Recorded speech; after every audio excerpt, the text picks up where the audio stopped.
Dipaksa menikah dengan Sultan Arab tua usia 60 tahun. Aku rela menikah dengannya demi melunasi hutang ibu. Setelah menikah aku diperlakukan seperti bangsawan dalam istana mewahnya. Sebelum masuk ke ceritanya, jangan lupa absen dulu bunda-bunda semua dari daerah mana saja, agar kita makin akrab. Dan bagi bunda yang belum subscriber, jangan lupa untuk klik tombol subscriber agar tidak ketinggalan kisah menarik selanjutnya.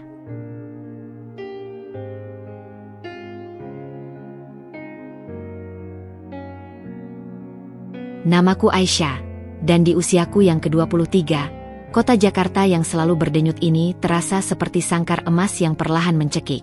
Bukan karena kemewahan yang kudamba, melainkan karena utang. Sebuah beban tak kasat mata yang menjerat leher ibuku, dan kini juga leherku. Senja di balik jendela kamar kos sempitku, dihiasi siluet gedung-gedung pencakar langit yang angkuh, seolah mengejek impian-impian masa mudaku yang kian memudar. Aku selalu membayangkan hidup yang sederhana namun penuh cinta, bekerja di sebuah galeri seni kecil, atau mungkin mengajar melukis untuk anak-anak. Aku mencintai seni. Setiap sapuan kuas di kanvas adalah pelarianku dari kerasnya realitas. Sejak ayah meninggal 10 tahun lalu, ibuku, Fatimah, adalah pahlawan tanpa tanda jasa. Ia banting tulang, menjahit dari pagi hingga larut malam demi membiayaiku kuliah dan menjaga agar kami tetap punya atap di atas kepala. Rumah kecil kami di pinggir kota, warisan satu-satunya dari ayah, adalah lambang perjuangan dan cinta. Kami tak punya banyak harta, tapi kami punya kehangatan dan kebersamaan.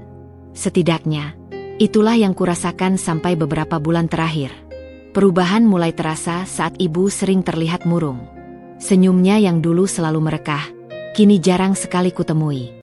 Garis-garis halus di wajahnya bertambah, bukan karena usia, tapi karena beban pikiran. Suatu malam, saat aku membantunya melipat kain jahitan, ia tak sengaja menjatuhkan selembar kertas. Kertas itu buram, seperti sudah berkali-kali diremas. Penasaran, aku memungutnya.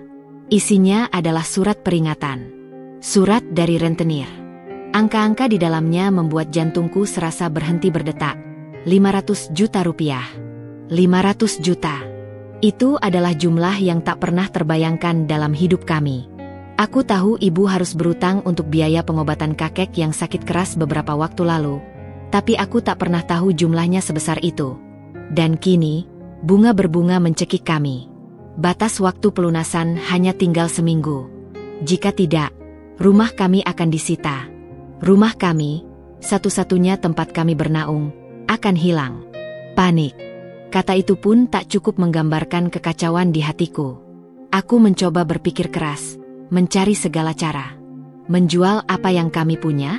Kami tidak punya apa-apa lagi yang bisa dijual selain rumah itu sendiri. Meminjam uang dari kerabat? Mereka semua juga hidup pas-pasan. Aku merasa seperti terperangkap dalam labirin tanpa jalan keluar, dengan tembok-tembok yang kian menyempit. Keesokan harinya, saat aku masih mencoba mencerna semua ini, telepon rumah berdering. Ibu mengangkatnya. Aku mendengar ia bicara dengan suara tercekat, beberapa kali mengucapkan, "Ya," dan "Terima kasih." Ketika ia menutup telepon, wajahnya pucat pasi, namun ada sepercik harapan yang ganjil di matanya yang sembab. "Aisyah," katanya, suaranya bergetar. "Bibi Salma, ia punya kenalan. Seorang sultan dari Arab Saudi." Ia menarik napas dalam. "Ia sedang mencari istri baru. Jika kamu bersedia, semua utang kita akan dilunasi." Duniaku runtuh. Sultan? Arab Saudi? Usia? Aku bahkan belum pernah berpikir untuk menikah dalam waktu dekat, apalagi dengan seseorang yang sama sekali asing, dari dunia yang sangat berbeda, dan yang usianya jauh di atasku. Impian-impian sederhana tentang galeri seni dan cinta yang tulus mendadak terasa begitu jauh, bagaikan fata morgana di gurun pasir. Langit senja di luar jendela kini terasa bukan lagi seperti kanvas yang indah, melainkan tirai gelap yang siap menelan segala impianku. Kata-kata ibu, seorang sultan dari Arab Saudi, mencari istri baru, semua utang kita akan dilunasi, terus terngiang di benakku, bagaikan gaung di ruang kosong. Malam itu, tidurku gelisah. Aku berguling, mencoba mengusir bayangan pria tua asing yang entah bagaimana akan menjadi suamiku. Otakku berputar, mencari celah, secercah harapan lain di antara himpitan masalah ini. Pasti ada cara lain, kan? Aku tidak bisa begitu saja menyerahkan seluruh hidupku, masa depanku, impianku. Impian sederhana untuk membuka galeri seni kecil, atau sekadar hidup tenang dengan seorang pria yang bisa kusayangi, terasa begitu jauh dan mustahil. Pagi harinya, suasana di rumah terasa begitu pekat dan berat, seolah udara pun ikut menanggung beban kami. Ibu memasak sarapan, tapi setiap gerakannya kaku, tangannya gemetar saat memegang spatula. Sesekali, ia melirikku, matanya yang sembab memancarkan rasa bersalah yang mendalam. Ia tahu pengorbanan apa yang sedang ia minta dariku. Aku mencoba bersikap normal, berpura-pura baik-baik saja.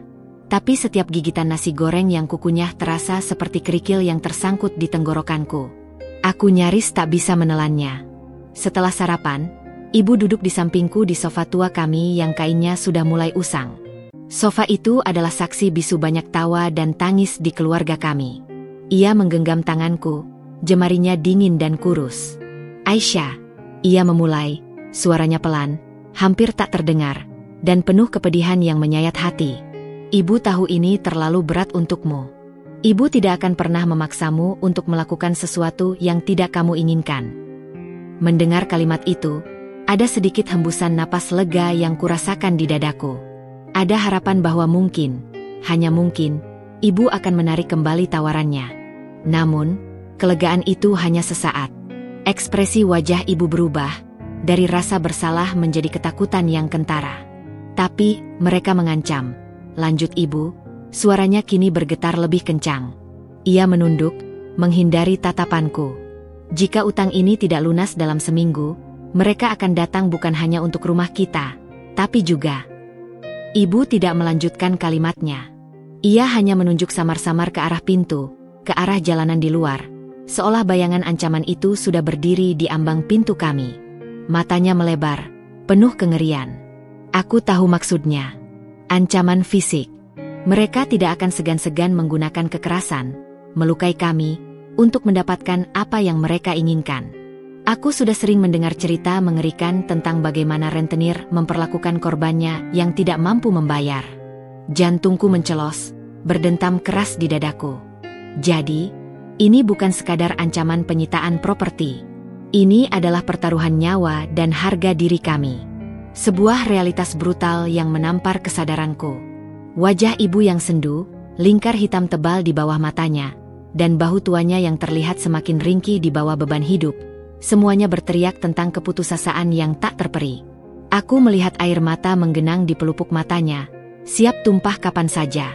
"Mereka sudah datang ke sini beberapa kali," lanjut ibu, suaranya berbisik, nyaris seperti bisikan hantu. Menggedor pintu di tengah malam, melontarkan kata-kata kotor, ancaman-ancaman mengerikan.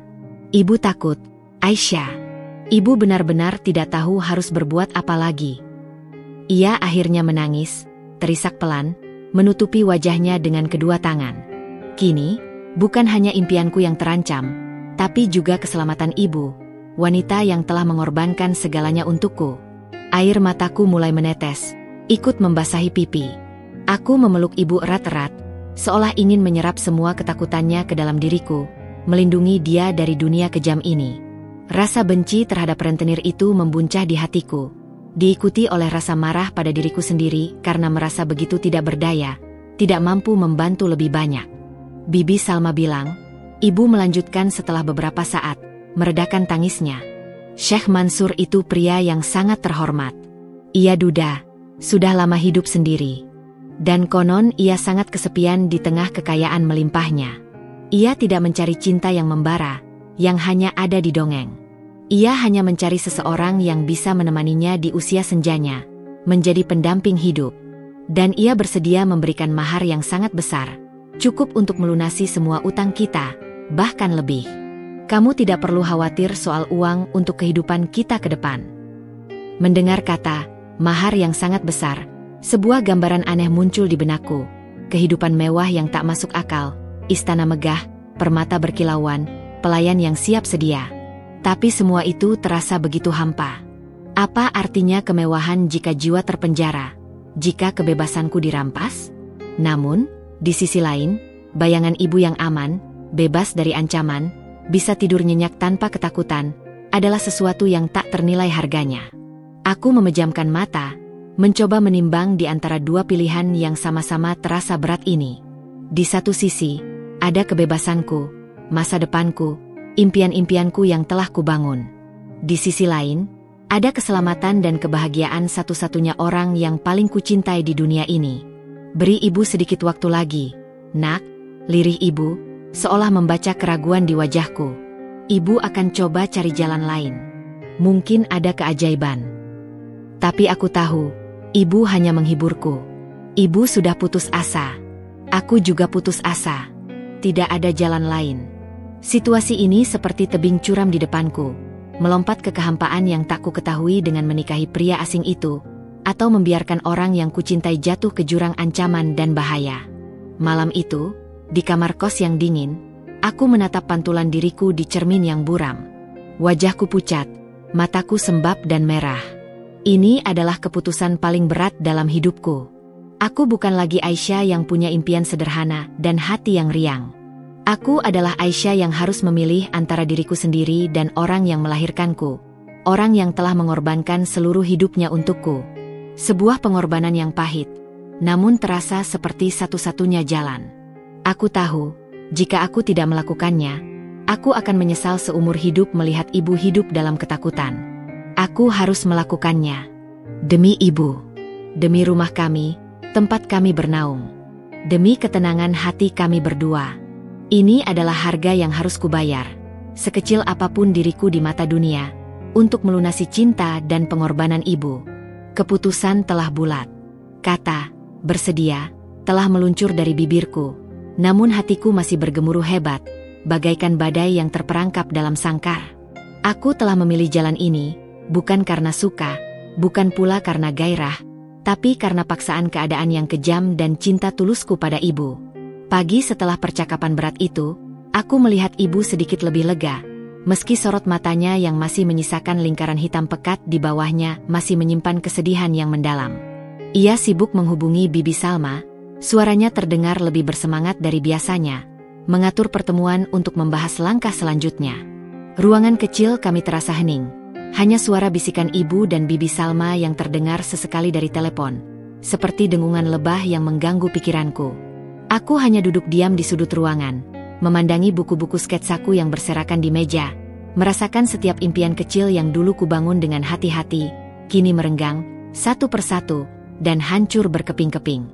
Sore harinya, Bibi Salma datang. Ia adalah sosok wanita parubaya yang selalu terlihat rapi, dengan kerudung sederhana namun modis, dan aura elegan yang terpancar alami meski hidupnya juga sederhana.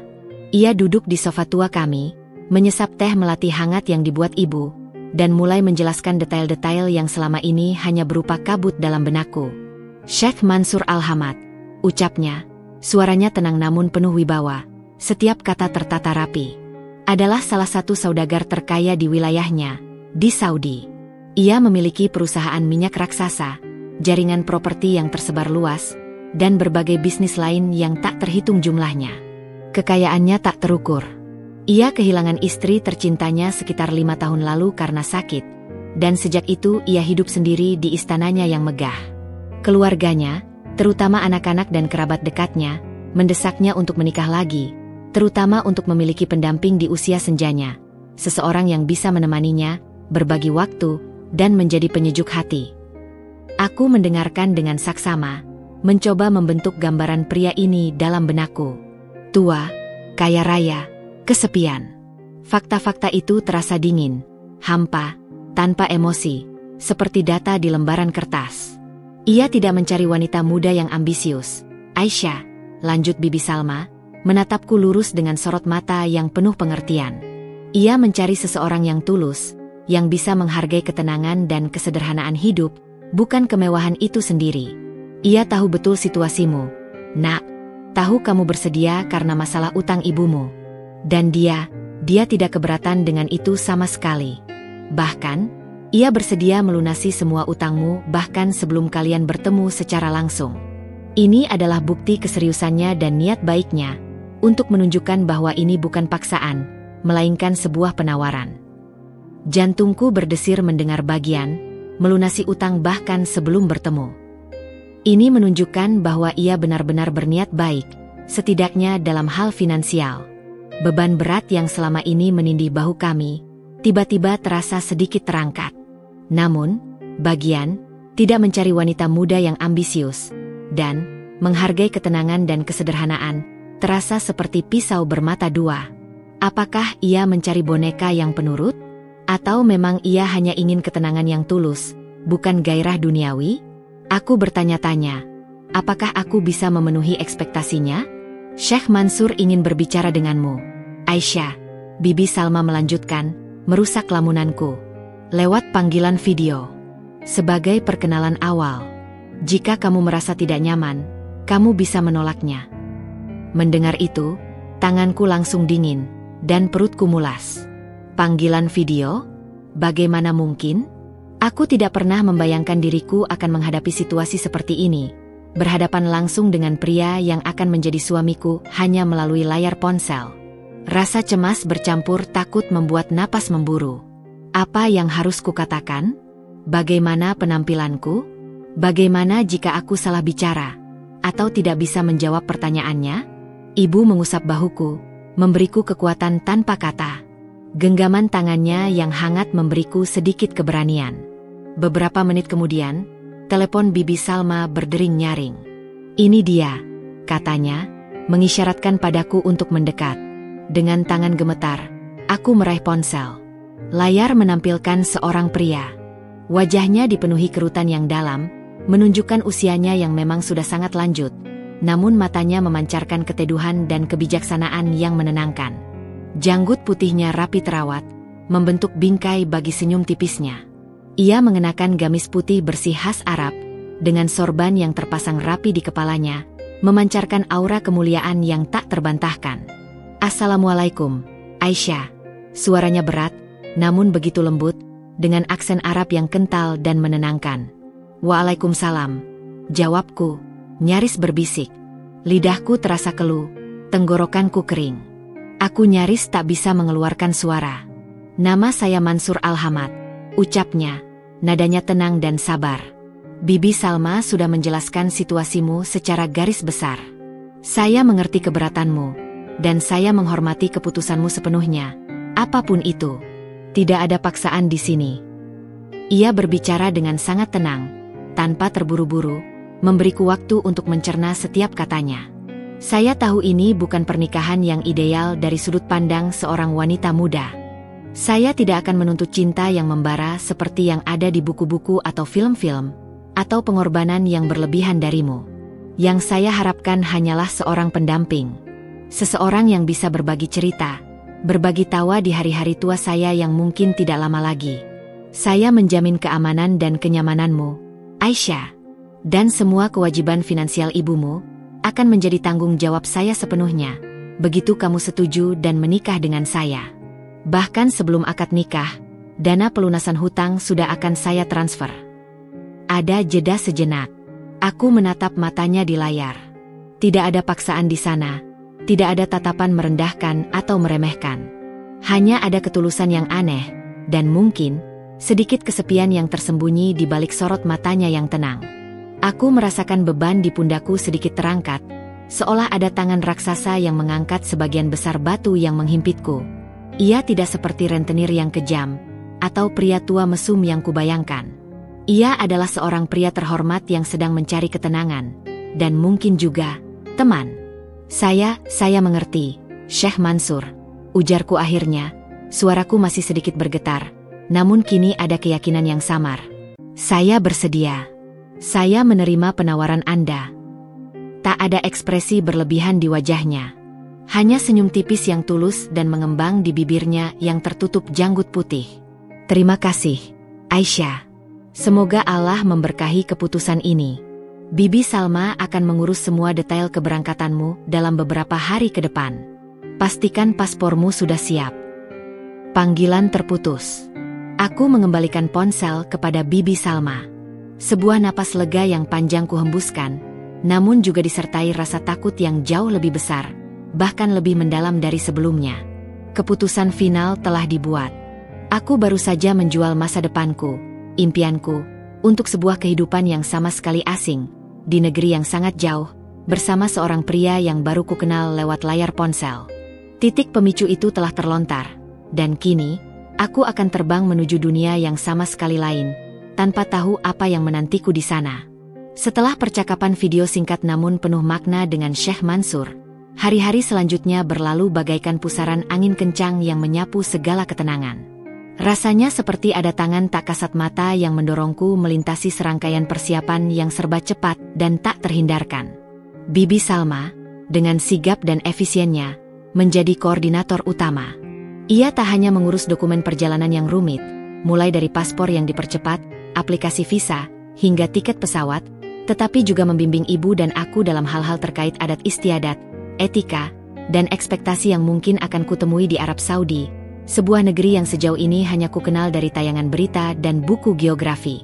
Pagi itu, Bibi Salma datang lagi, kali ini membawa beberapa lembar formulir yang sudah terisi sebagian dan sebuah daftar persyaratan yang panjang. Ia menjelaskan bahwa Syekh Mansur telah menepati janjinya. Sejumlah besar uang, benar-benar dalam jumlah yang fantastis, telah ditransfer ke rekening bank ibu.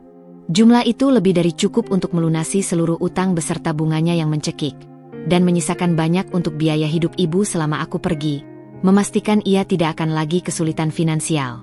Melihat angka di buku tabungan yang tertera dengan jelas, mata ibuku berkaca-kaca.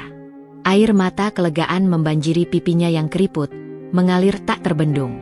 Beban di pundaknya seolah terangkat seketika, dan untuk pertama kalinya dalam beberapa bulan terakhir, aku melihat senyum tulus merekah di wajahnya yang kini terlihat jauh lebih cerah. Senyum itu, lebih dari apapun, adalah pembenaran paling kuat atas keputusanku. Pengorbananku terasa tidak sia-sia.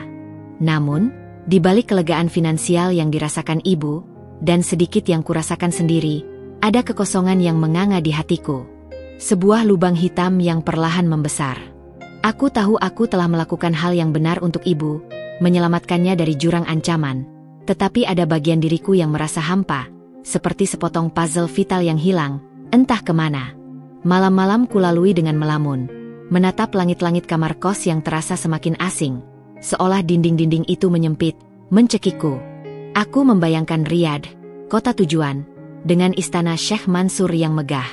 Apakah aku akan terpenjara di dalamnya? Apakah aku akan kesepian di tengah kemewahan yang tak pernah kubayangkan? Pertanyaan-pertanyaan itu terus berputar, berulang kali, tak berujung, menciptakan labirin kecemasan di benakku. Bibi Salma juga memberiku beberapa tips praktis, nasihat yang lebih menyerupai peraturan baru. Di sana, Aisyah, budaya sangat berbeda. Kamu harus membiasakan diri dengan abaya dan jilbab yang lebih tertutup di tempat umum. Hormati tradisi mereka yang sangat menjunjung tinggi privasi dan kehormatan wanita. Jangan terlalu banyak bicara dengan pria asing yang bukan mahrammu, dan selalu minta izin suamimu jika ingin bepergian, bahkan untuk hal-hal kecil sekalipun. Nasihatnya terasa seperti lembaran aturan baru yang tebal dan harus kuhafal mati. Aku mengangguk, mencoba menyerap semuanya, meski ada sedikit rasa pemberontakan dalam diriku. Seorang gadis yang tumbuh dengan kebebasan relatif di Jakarta, kini harus membatasi setiap gerak-geriknya, bahkan cara berpakaiannya. Tapi aku tahu, ini adalah harga dari keputusanku, sebuah konsekuensi yang harus kutanggung. Dalam waktu kurang dari seminggu, semua persiapan selesai. Pasporku selesai dicetak dengan foto terbaru yang menampilkan diriku dengan ekspresi hampa, visa sudah di tangan, dan tiket pesawat pun sudah di genggamanku, menunjukkan tanggal keberangkatan yang tak bisa ditunda lagi. Ibu mencoba membantuku berkemas. Ia memilihkan beberapa pakaian yang sopan, meski ia tahu aku akan sering mengenakan abaya nantinya. Saat ia melipat baju-bajuku, tangannya menyentuh sebuah album foto lama yang terselip di antara tumpukan barang. Di sana, ada foto-fotoku saat kecil, bersama ayah dan ibu, tertawa riang di sebuah taman, tanpa beban. Ada juga foto-fotoku di kampus, dengan teman-teman, penuh semangat dan harapan tentang masa depan.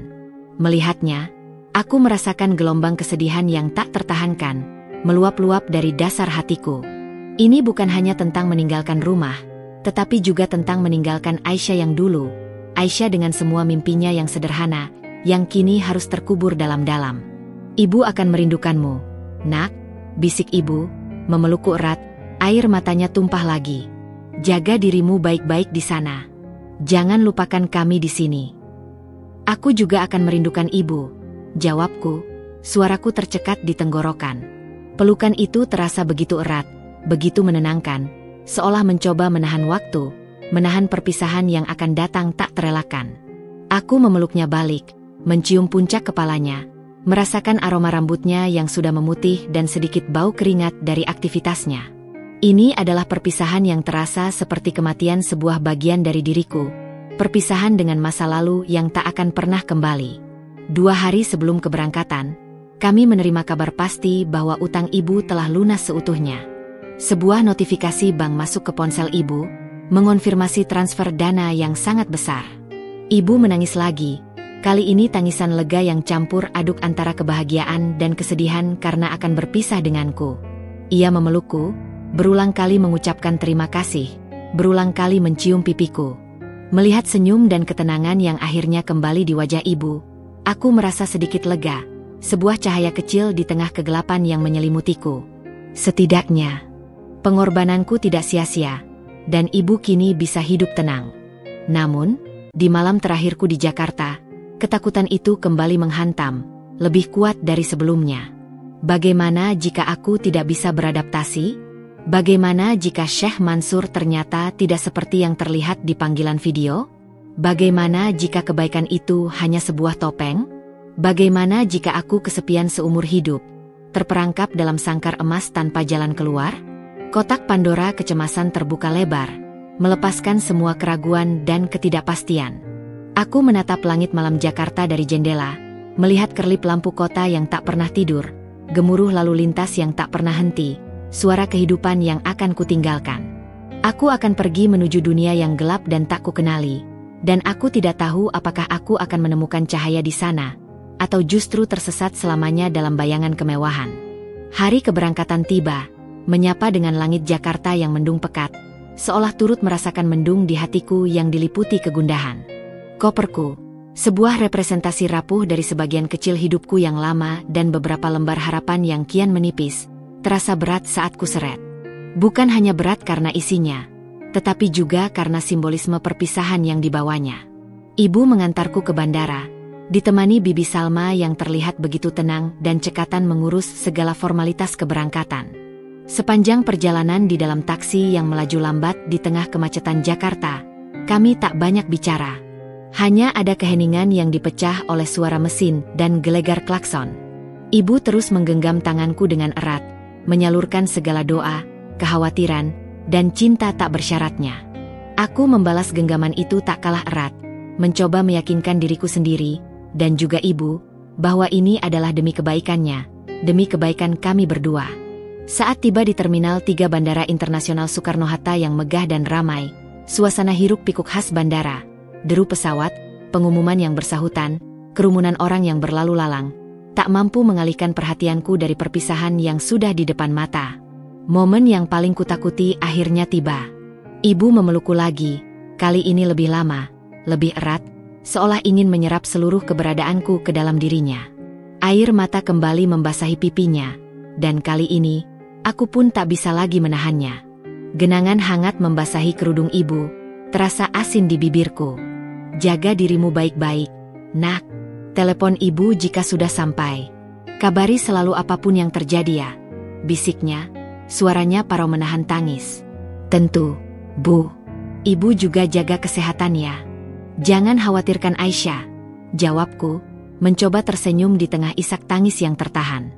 Aku tahu, kata-kata itu hanyalah upaya klise untuk menenangkan ibu, dan juga diriku sendiri yang sedang dilanda ketakutan. Ada kesadaran pahit bahwa perpisahan ini mungkin akan menjadi yang terlama, atau bahkan yang terakhir, di antara kami. Langkahku terasa begitu berat saat meninggalkan ibu dan Bibi Salma di area keberangkatan, melewati pemeriksaan keamanan dan imigrasi. Setiap langkah menjauh, aku merasa seperti meninggalkan sepotong diriku di belakang. Sehelai demi sehelai jiwaku tercerabut dari tempat asalnya. Melalui kaca besar di ruang tunggu, kulihat ibu melambaikan tangan. Matanya masih terpaku padaku hingga aku menghilang dari pandangan, tertelan kerumunan penumpang lain. Dadaku sesak, udara terasa menipis. Apakah ini terakhir kalinya aku melihatnya begitu dekat, begitu nyata, sebelum jarak dan waktu memisahkan kami? Pertanyaan itu menusuk, menciptakan luka baru yang menganga. Di dalam pesawat, aku memilih tempat duduk di dekat jendela, seolah ingin merekam setiap momen terakhir dari tanah airku. Langit Jakarta yang tadinya mendung, perlahan bergeser menunjukkan hamparan awan-awan putih yang mengambang seperti kapas raksasa. Di bawah sana, kota yang menjadi saksi bisu setiap jejak kehidupanku perlahan mengecil. Bangunan-bangunan tinggi berubah menjadi kotak-kotak Lego yang tak berarti, dan jalanan yang ramai menjadi garis-garis tipis tak berujung. Aku memejamkan mata, mencoba mengukir setiap detail pemandangan itu dalam ingatanku, takut jika suatu hari nanti kenangan itu akan pudar. Itu adalah Jakartaku, rumahku, tempat segala impian dan kepahitan bermula. Perjalanan udara memakan waktu berjam-jam, terasa seperti abad. Aku mencoba membaca buku, mendengarkan musik, bahkan mencoba tertidur. Tapi pikiranku terus melayang, tak tenang. Aku membayangkan Riyadh. Apakah cuacanya akan sepanas yang kubayangkan, membakar kulitku? Apakah orang-orangnya ramah, atau justru dingin dan acuh tak acuh? Bagaimana aku akan berinteraksi dengan Syekh Mansur, yang kini akan menjadi suamiku? Rasa cemas bercampur dengan rasa ingin tahu yang aneh, dan sedikit keputusasaan. Sebagian dari diriku berteriak untuk kembali, untuk lari dari takdir ini, membatalkan semuanya. Tapi sebagian lain, yang jauh lebih kecil namun jauh lebih kuat, terus-menerus mengingatkanku pada senyum lega ibuku, pada rumah yang terselamatkan dari cengkeraman rentenir, dan pada janji yang telah kuucapkan dengan berat hati. Saat pesawat mulai menurunkan ketinggian, dengan suara gemuruh yang membuat telinga pengang, pemandangan di luar jendela berubah drastis, bagai beralih ke dunia lain. Hamparan gurun pasir luas berwarna coklat kemerahan membentang sejauh mata memandang, diselingi oleh kota-kota modern dengan bangunan pencakar langit yang menjulang tinggi dan jalanan lebar yang rapi. Riyadh, kota ini tampak begitu asing, begitu berbeda dari apapun yang pernah kulihat seumur hidupku. Bangunan-bangunan tinggi dengan arsitektur futuristik bercampur harmonis dengan sentuhan tradisional Arab yang khas. Kontras yang mencolok antara warna tanah gurun yang kering dan langit biru yang bersih.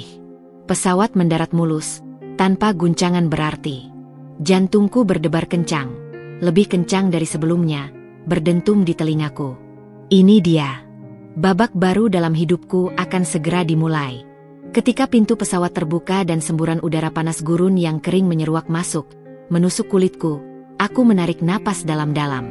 Udara ini terasa asing, namun entah mengapa, juga terasa seperti awal yang baru, sebuah lembaran kosong yang siap kutulis. Aku melangkahkan kaki keluar dari pesawat, menuruni tangga, menuju lorong bandara yang dingin, lalu mengarah ke gerbang kedatangan. Di sana, di antara kerumunan penjemput, seorang pria berpakaian gamis putih rapi, dengan janggut tipis dan sorban di kepalanya, sudah berdiri tegak memegang sebuah papan bertuliskan namaku, Aisyah. Di sampingnya, seorang wanita parubaya dengan abaya hitam dan kerudung rapat berdiri dengan senyum ramah, mata yang hangat, dan tatapan menenangkan yang langsung membuatku sedikit lebih tenang. Ini adalah perkenalan duniaku yang baru, dunia yang belum bisa kubayangkan sepenuhnya. Sebuah dunia yang terasa asing, namun juga menyimpan janji untuk melindungi orang yang kucintai, ibuku. Aku tidak tahu apa yang menungguku di balik gerbang ini, namun satu hal yang pasti, Aisyah yang lama telah tertinggal di Jakarta. Kini, aku adalah Aisyah, calon istri seorang sultan, yang siap menghadapi segala ketidakpastian di istana mewah yang menantiku.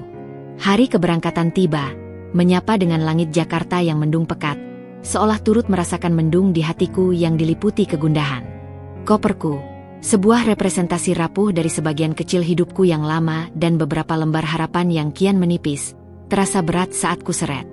Bukan hanya berat karena isinya, tetapi juga karena simbolisme perpisahan yang dibawanya. Ibu mengantarku ke bandara. Ditemani Bibi Salma yang terlihat begitu tenang dan cekatan mengurus segala formalitas keberangkatan. Sepanjang perjalanan di dalam taksi yang melaju lambat di tengah kemacetan Jakarta, kami tak banyak bicara. Hanya ada keheningan yang dipecah oleh suara mesin dan gelegar klakson. Ibu terus menggenggam tanganku dengan erat, menyalurkan segala doa, kekhawatiran, dan cinta tak bersyaratnya. Aku membalas genggaman itu tak kalah erat, mencoba meyakinkan diriku sendiri, dan juga ibu, bahwa ini adalah demi kebaikannya, demi kebaikan kami berdua. Saat tiba di Terminal 3 Bandara Internasional Soekarno-Hatta yang megah dan ramai, suasana hiruk-pikuk khas bandara, deru pesawat, pengumuman yang bersahutan, kerumunan orang yang berlalu lalang, tak mampu mengalihkan perhatianku dari perpisahan yang sudah di depan mata. Momen yang paling kutakuti akhirnya tiba. Ibu memelukku lagi, kali ini lebih lama, lebih erat, seolah ingin menyerap seluruh keberadaanku ke dalam dirinya. Air mata kembali membasahi pipinya, dan kali ini, aku pun tak bisa lagi menahannya. Genangan hangat membasahi kerudung ibu, terasa asin di bibirku. Jaga dirimu baik-baik, nak. Telepon ibu jika sudah sampai. Kabari selalu apapun yang terjadi ya, bisiknya, suaranya parau menahan tangis. Tentu, Bu. Ibu juga jaga kesehatan ya. Jangan khawatirkan Aisyah, jawabku, mencoba tersenyum di tengah isak tangis yang tertahan. Aku tahu, kata-kata itu hanyalah upaya klise untuk menenangkan ibu, dan juga diriku sendiri yang sedang dilanda ketakutan. Ada kesadaran pahit bahwa perpisahan ini mungkin akan menjadi yang terlama, atau bahkan yang terakhir, di antara kami. Langkahku terasa begitu berat saat meninggalkan ibu dan Bibi Salma di area keberangkatan, melewati pemeriksaan keamanan dan imigrasi. Setiap langkah menjauh, aku merasa seperti meninggalkan sepotong diriku di belakang. Sehelai demi sehelai jiwaku tercerabut dari tempat asalnya. Melalui kaca besar di ruang tunggu, kulihat ibu melambaikan tangan. Matanya masih terpaku padaku hingga aku menghilang dari pandangan, tertelan kerumunan penumpang lain. Dadaku sesak, udara terasa menipis. Apakah ini terakhir kalinya aku melihatnya begitu dekat, begitu nyata, sebelum jarak dan waktu memisahkan kami? Pertanyaan itu menusuk, menciptakan luka baru yang menganga. Di dalam pesawat, aku memilih tempat duduk di dekat jendela, seolah ingin merekam setiap momen terakhir dari tanah airku. Langit Jakarta yang tadinya mendung, perlahan bergeser menunjukkan hamparan awan-awan putih yang mengambang seperti kapas raksasa. Di bawah sana, kota yang menjadi saksi bisu setiap jejak kehidupanku perlahan mengecil. Bangunan-bangunan tinggi berubah menjadi kotak-kotak Lego yang tak berarti, dan jalanan yang ramai menjadi garis-garis tipis tak berujung. Aku memejamkan mata, mencoba mengukir setiap detail pemandangan itu dalam ingatanku, takut jika suatu hari nanti kenangan itu akan pudar. Itu adalah Jakartaku, rumahku, tempat segala impian dan kepahitan bermula. Perjalanan udara memakan waktu berjam-jam, terasa seperti abad. Aku mencoba membaca buku, mendengarkan musik, bahkan mencoba tertidur. Tapi pikiranku terus melayang, tak tenang. Aku membayangkan Riyadh. Apakah cuacanya akan sepanas yang kubayangkan, membakar kulitku? Apakah orang-orangnya ramah, atau justru dingin dan acuh tak acuh? Bagaimana aku akan berinteraksi dengan Syekh Mansur, yang kini akan menjadi suamiku? Rasa cemas bercampur dengan rasa ingin tahu yang aneh, dan sedikit keputusasaan. Sebagian dari diriku berteriak untuk kembali, untuk lari dari takdir ini, membatalkan semuanya. Tapi sebagian lain, yang jauh lebih kecil namun jauh lebih kuat, terus-menerus mengingatkanku pada senyum lega ibuku, pada rumah yang terselamatkan dari cengkeraman rentenir, dan pada janji yang telah kuucapkan dengan berat hati.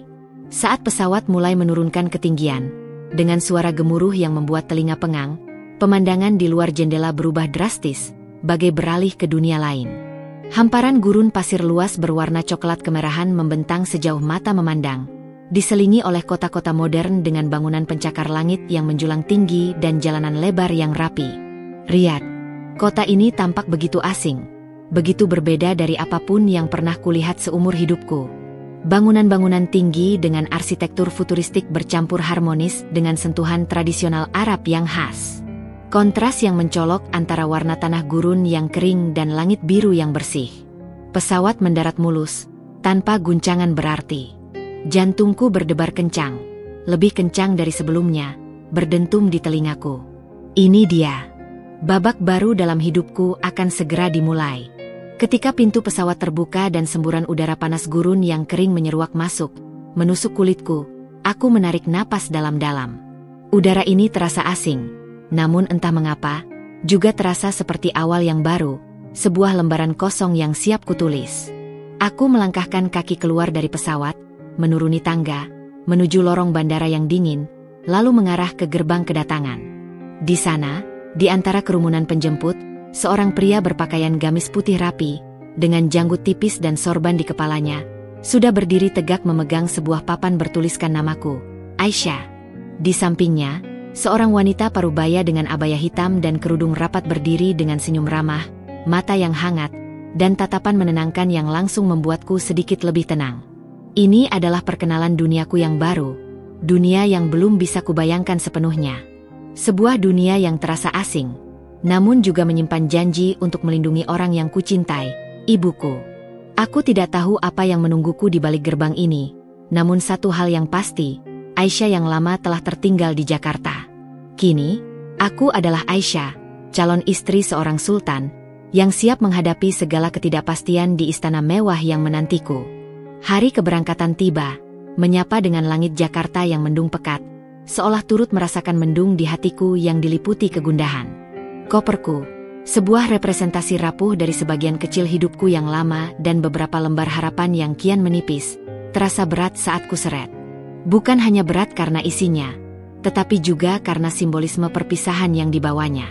Ibu mengantarku ke bandara, ditemani Bibi Salma yang terlihat begitu tenang dan cekatan mengurus segala formalitas keberangkatan. Sepanjang perjalanan di dalam taksi yang melaju lambat di tengah kemacetan Jakarta, kami tak banyak bicara. Hanya ada keheningan yang dipecah oleh suara mesin dan gelegar klakson yang memekakkan telinga. Ibu terus menggenggam tanganku dengan erat, jemarinya yang hangat menyalurkan segala doa, kekhawatiran, dan cinta tak bersyaratnya. Aku membalas genggaman itu tak kalah erat, mencoba meyakinkan diriku sendiri, dan juga ibu, bahwa ini adalah demi kebaikannya, demi kebaikan kami berdua. Saat tiba di Terminal 3 Bandara Internasional Soekarno-Hatta yang megah dan ramai, suasana hiruk-pikuk khas bandara, deru pesawat yang menderu, pengumuman yang bersahutan dari pengeras suara, kerumunan orang yang berlalu lalang dengan tergesa-gesa, tak mampu mengalihkan perhatianku dari perpisahan yang sudah di depan mata. Momen yang paling kutakuti akhirnya tiba. Ibu memelukku lagi, kali ini lebih lama, lebih erat, seolah ingin menyerap seluruh keberadaanku ke dalam dirinya. Air mata kembali membasahi pipinya yang sudah keriput, dan kali ini, aku pun tak bisa lagi menahannya. Genangan hangat membasahi kerudung ibu, terasa asin di bibirku, bercampur dengan isak tangis yang kubekap dalam-dalam. Jaga dirimu baik-baik, nak. Telepon ibu jika sudah sampai. Kabari selalu apapun yang terjadi ya. Jangan sampai lupa, ya, bisiknya. Suaranya paruh menahan tangis yang lebih keras. Tentu, Bu. Ibu juga jaga kesehatan ya. Jangan khawatirkan Aisyah. Aku akan baik-baik saja, jawabku, mencoba tersenyum di tengah isak tangis yang tertahan, sebuah senyuman yang terasa kaku dan dipaksakan. Aku tahu, kata-kata itu hanyalah upaya klise untuk menenangkan ibu, dan juga diriku sendiri yang sedang dilanda ketakutan luar biasa. Ada kesadaran pahit yang menyergap, bahwa perpisahan ini mungkin akan menjadi yang terlama, atau bahkan yang terakhir, di antara kami. Langkahku terasa begitu berat saat meninggalkan ibu dan Bibi Salma di area keberangkatan, melewati pemeriksaan keamanan dan imigrasi yang ketat. Setiap langkah menjauh, aku merasa seperti meninggalkan sepotong diriku di belakang. Sehelai demi sehelai jiwaku tercerabut dari tempat asalnya. Melalui kaca besar di ruang tunggu keberangkatan, kulihat ibu melambaikan tangan, matanya yang sembab masih terpaku padaku hingga aku menghilang dari pandangan, tertelan kerumunan penumpang lain yang tak peduli. Dadaku sesak, udara terasa menipis, seolah semua oksigen di ruangan itu lenyap. Apakah ini terakhir kalinya aku melihatnya begitu dekat, begitu nyata, sebelum jarak dan waktu memisahkan kami dengan jurang tak terhingga? Pertanyaan itu menusuk, menciptakan luka baru yang menganga di dalam hatiku. Di dalam pesawat, aku memilih tempat duduk di dekat jendela, seolah ingin merekam setiap momen terakhir dari tanah airku yang tercinta. Langit Jakarta yang tadinya mendung, perlahan bergeser menunjukkan hamparan awan-awan putih yang mengambang seperti kapas raksasa yang tak berujung. Di bawah sana, kota yang menjadi saksi bisu setiap jejak kehidupanku perlahan mengecil, bangunan-bangunan tinggi berubah menjadi kotak-kotak Lego yang tak berarti, dan jalanan yang ramai menjadi garis-garis tipis tak berujung yang membentuk pola abstrak. Aku memejamkan mata, mencoba mengukir setiap detail pemandangan itu dalam ingatanku, takut jika suatu hari nanti kenangan itu akan pudar, hilang ditelan waktu dan tempat yang asing. Itu adalah Jakartaku, rumahku, tempat segala impian dan kepahitan bermula. Perjalanan udara memakan waktu berjam-jam, terasa seperti abad yang tak berujung. Aku mencoba membaca buku, mendengarkan musik lewat earphone, bahkan mencoba tertidur. Tapi pikiranku terus melayang, tak tenang, bagaikan layang-layang putus. Aku membayangkan Riyadh. Apakah cuacanya akan sepanas yang kubayangkan, membakar kulitku hingga gosong? Apakah orang-orangnya ramah dan menerima, atau justru dingin dan acuh tak acuh terhadap orang asing? Bagaimana aku akan berinteraksi dengan Syekh Mansur, yang kini akan menjadi suamiku, seorang pria yang hanya kukenal dari suara dan gambar di layar ponsel? Rasa cemas bercampur dengan rasa ingin tahu yang aneh, dan sedikit keputusasaan yang menggelayuti. Sebagian dari diriku berteriak untuk kembali, untuk lari dari takdir ini, membatalkan semuanya sebelum terlambat. Tapi sebagian lain, yang jauh lebih kecil namun jauh lebih kuat, terus-menerus mengingatkanku pada senyum lega ibuku, pada rumah yang terselamatkan dari cengkeraman rentenir, dan pada janji yang telah kuucapkan dengan berat hati. Saat pesawat mulai menurunkan ketinggian, dengan suara gemuruh mesin yang membuat telinga pengang dan tekanan yang terasa di kepala, pemandangan di luar jendela berubah drastis, bagai beralih ke dunia lain yang tak pernah terbayangkan. Hamparan gurun pasir luas berwarna coklat kemerahan membentang sejauh mata memandang, diselingi oleh kota-kota modern dengan bangunan pencakar langit yang menjulang tinggi, dan jalanan lebar yang rapi bak jalur lintasan balap. Riyadh. Kota ini tampak begitu asing, begitu berbeda dari apapun yang pernah kulihat seumur hidupku. Bangunan-bangunan tinggi dengan arsitektur futuristik bercampur harmonis dengan sentuhan tradisional Arab yang khas, seperti menara dan lengkungan berukir. Kontras yang mencolok antara warna tanah gurun yang kering dan langit biru yang bersih di atasnya sungguh menakjubkan sekaligus menakutkan. Pesawat mendarat mulus, tanpa guncangan berarti, memberikan kelegaan sesaat. Jantungku berdebar kencang, lebih kencang dari sebelumnya, berdentum di telingaku seiring dengan pengumuman selamat datang. Ini dia. Babak baru dalam hidupku akan segera dimulai.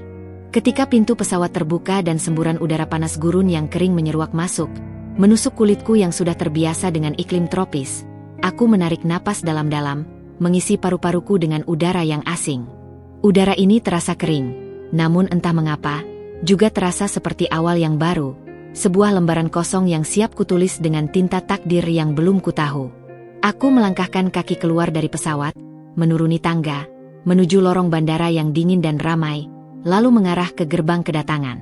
Di sana, di antara kerumunan penjemput yang beragam, seorang pria berpakaian gamis putih rapi, dengan janggut tipis dan sorban di kepalanya, sudah berdiri tegak memegang sebuah papan bertuliskan namaku dengan huruf kapital yang jelas, Aisyah. Di sampingnya, seorang wanita parubaya dengan abaya hitam yang longgar dan kerudung rapat berdiri dengan senyum ramah, mata yang hangat, dan tatapan menenangkan yang langsung membuatku sedikit lebih tenang di tengah kegugupan. Mereka adalah perwakilan dari duniaku yang baru. Ini adalah perkenalan duniaku yang baru, dunia yang belum bisa kubayangkan sepenuhnya, yang terasa asing sekaligus misterius. Sebuah dunia yang terasa asing, namun juga menyimpan janji untuk melindungi orang yang kucintai, ibuku, dari ancaman yang mengerikan. Aku tidak tahu apa yang menungguku di balik gerbang ini, namun satu hal yang pasti, Aisyah yang lama, dengan segala mimpi remajanya, telah tertinggal di Jakarta. Kini, aku adalah Aisyah, calon istri seorang sultan, yang siap menghadapi segala ketidakpastian di istana mewah yang menantiku, entah itu kebahagiaan, kesepian, atau sesuatu yang belum terbayangkan.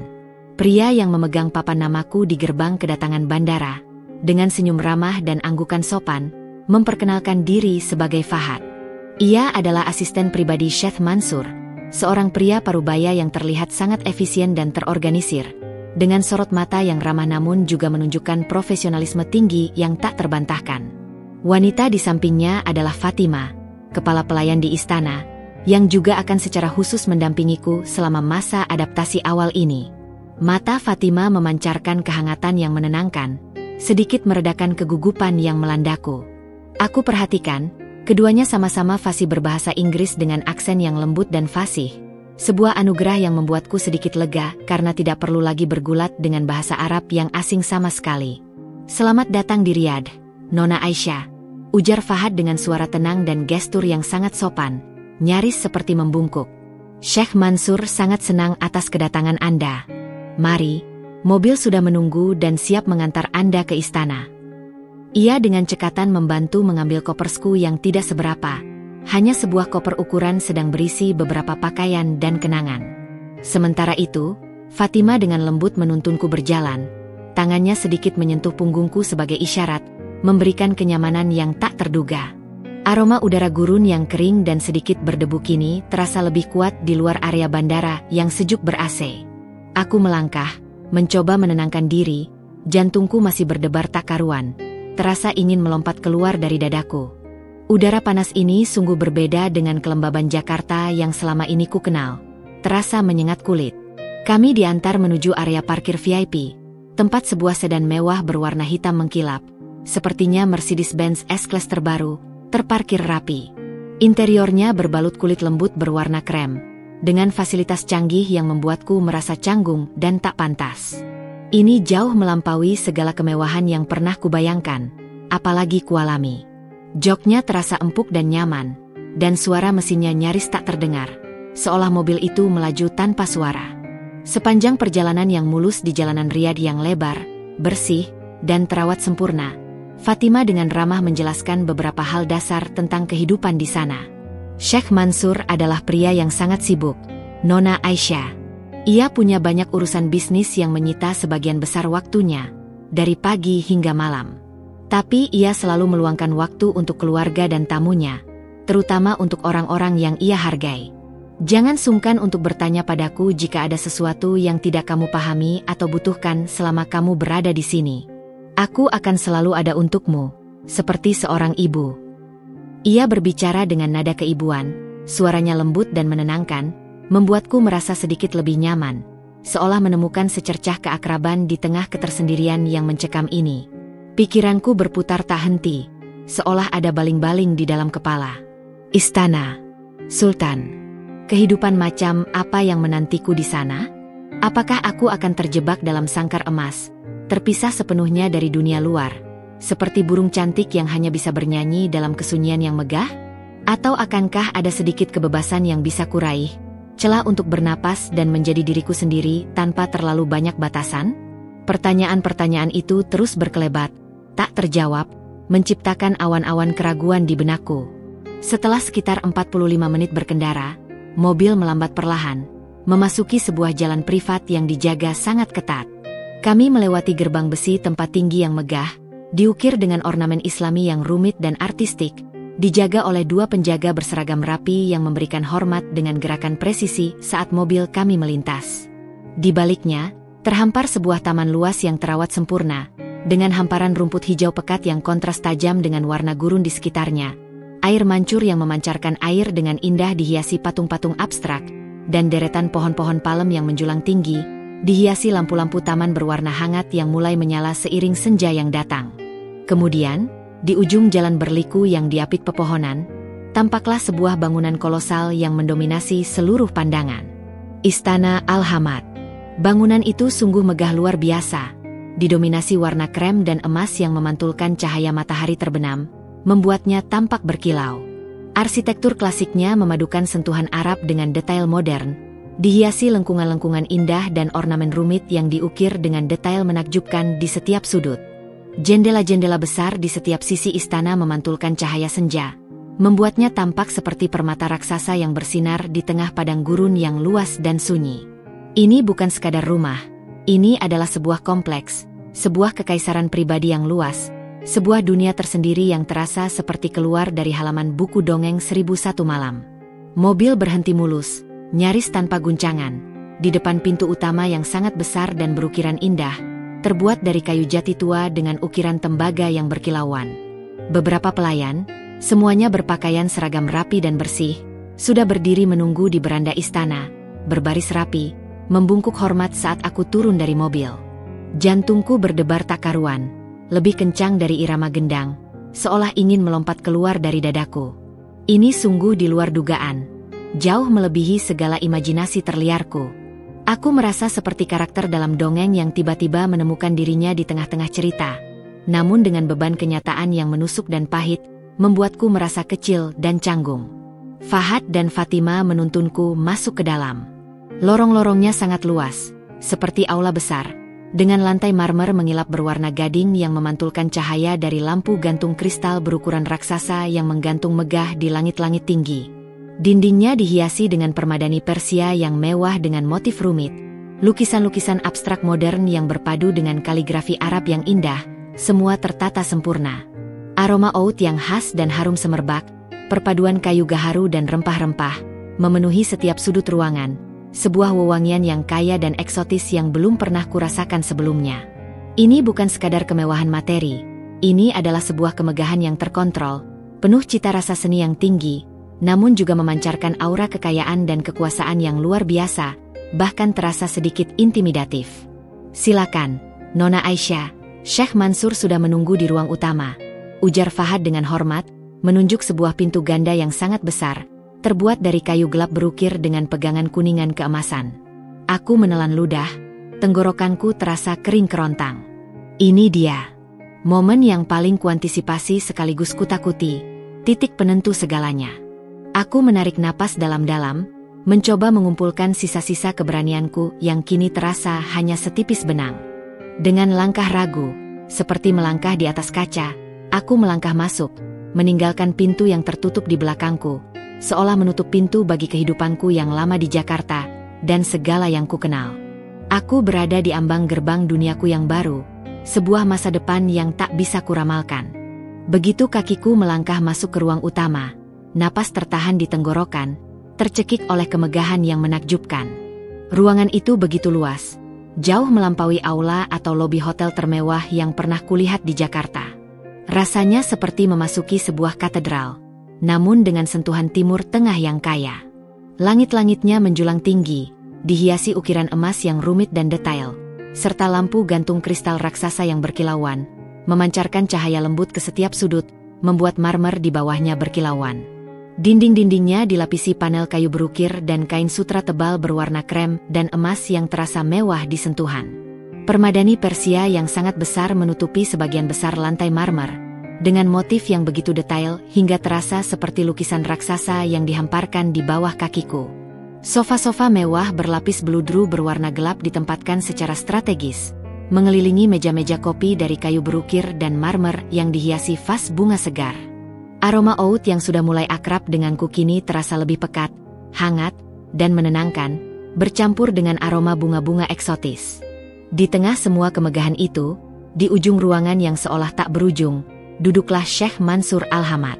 Ia tidak berdiri menyambutku, mungkin karena usianya yang sudah lanjut, atau mungkin memang begitulah kebiasaan bangsawan yang menunggu yang lebih muda mendekat. Ia duduk di sebuah kursi besar berlapis kulit berwarna coklat tua, tampak tenang dan berwibawa, seperti seorang raja di singgasananya. Ia mengenakan gamis putih bersih dan sorban yang sama persis seperti yang kulihat di panggilan video, memancarkan aura kesederhanaan di tengah kemewahan sekelilingnya. Wajahnya yang berkerut kini terlihat lebih jelas di bawah cahaya lampu. Namun matanya yang tenang dan dalam masih memancarkan aura kebijaksanaan yang sama, bahkan terasa lebih nyata di hadapanku. Di sampingnya, duduk seorang wanita parubaya lainnya yang tak kalah anggun, mengenakan abaya longgar berwarna abu-abu gelap dan kerudung sederhana namun terkesan sangat mahal, dengan sedikit sulaman emas di tepinya. Dialah Putri Latifah, putri sulung Syekh Mansur, yang selama ini mengelola sebagian besar urusan rumah tangga dan amal ayahnya. Wajahnya ramah, namun ada ketegasan di sorot matanya. Dan tidak jauh dari Putri Latifah, di sofa terpisah, ada seorang pria muda, mungkin seumuran denganku atau sedikit lebih tua, dengan fitur wajah yang tegas dan sorot mata tajam namun sedikit gelisah, seolah sedang menilai setiap detail diriku. Dia adalah Pangeran Omar, putra bungsu Syekh Mansur. Kehadiran mereka berdua membuatku semakin gugup, seolah aku sedang dihakimi oleh para juri. Syekh Mansur tersenyum tipis saat matanya bertemu denganku.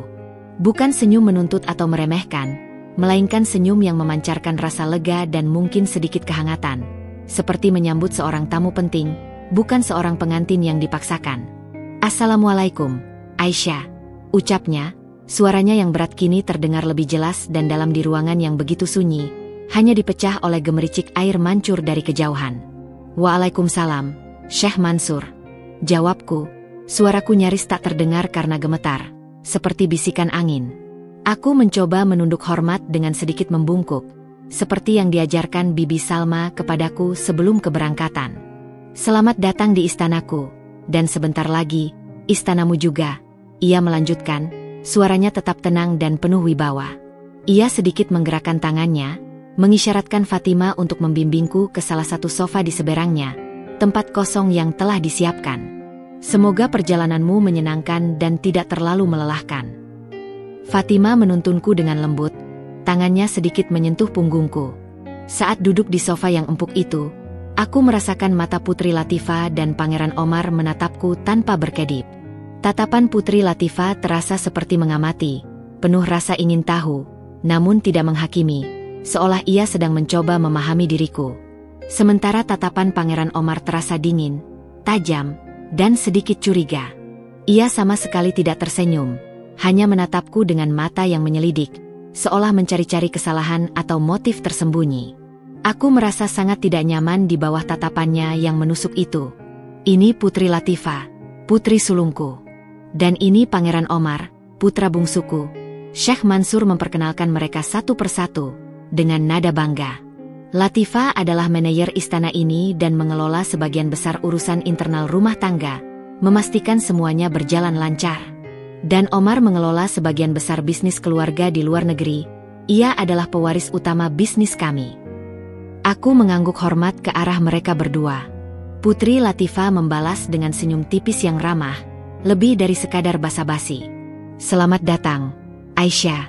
Semoga kamu merasa nyaman di sini dan bisa beradaptasi dengan cepat," katanya, suaranya lembut dan tulus. Pangeran Omar hanya mengangguk singkat, sebuah gerakan kecil yang nyaris tak terlihat.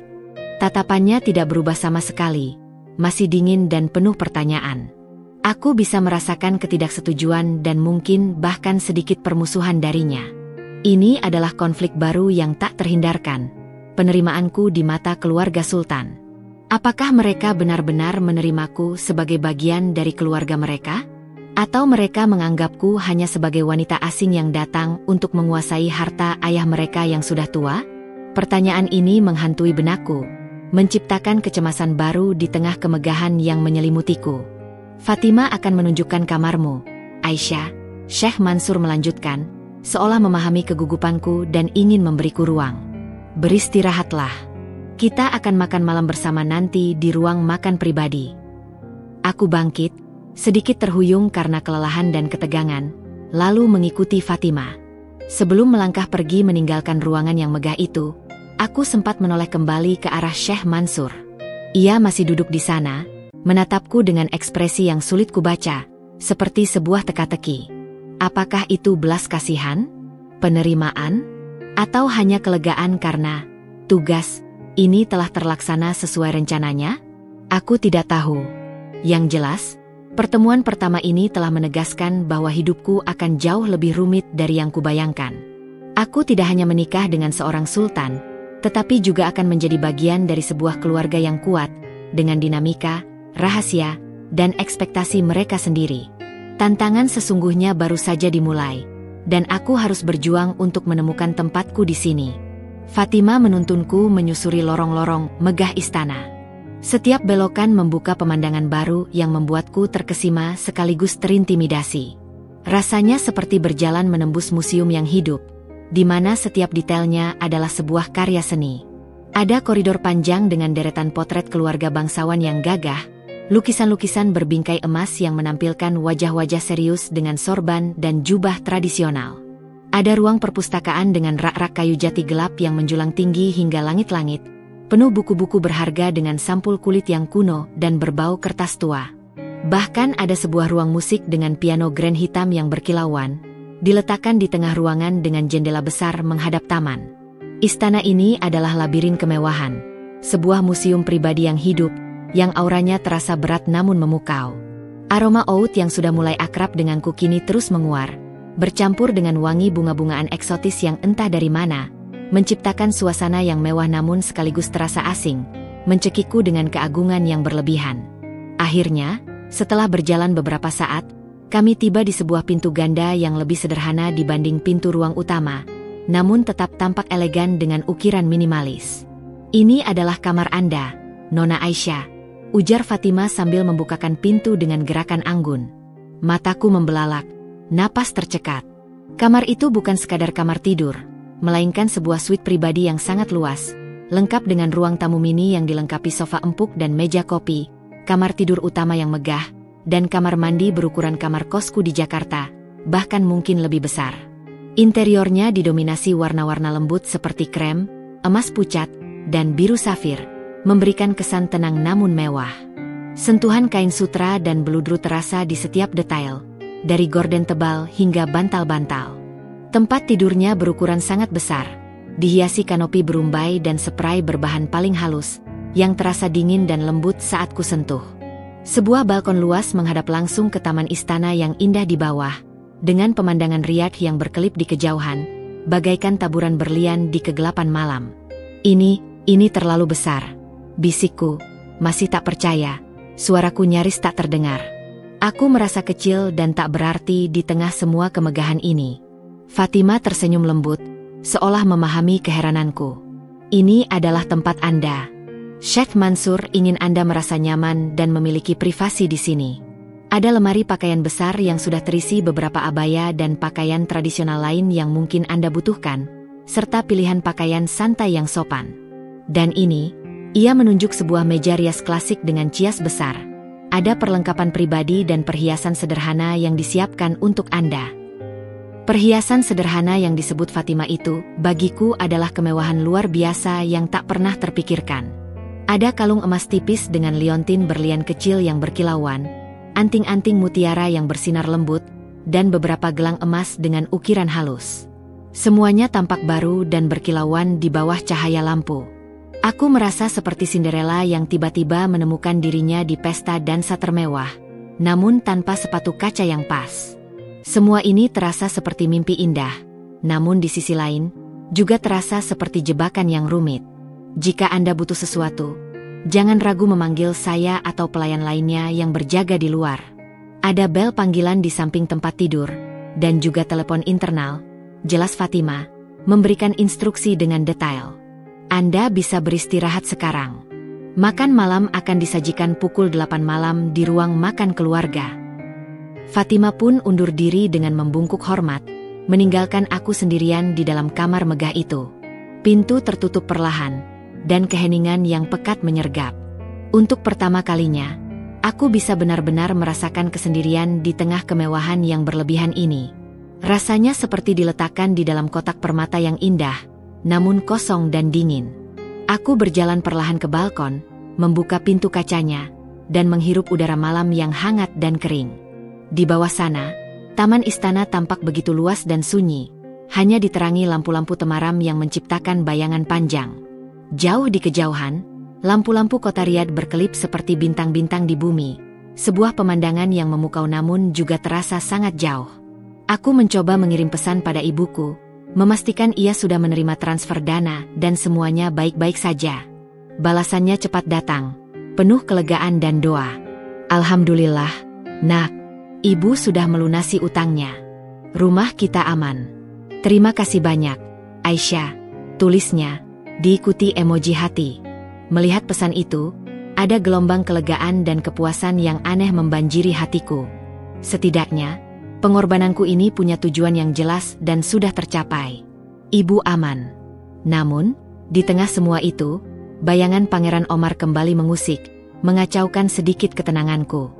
Tatapannya yang dingin dan menusuk, ketidaknyamanan yang kurasakan dari kehadirannya saat pertama kali bertemu. Jelas sekali ia tidak menyukaiku, dan itu bukan sekadar perasaanku saja. Apakah ia akan menjadi batu sandungan terbesarku di istana ini?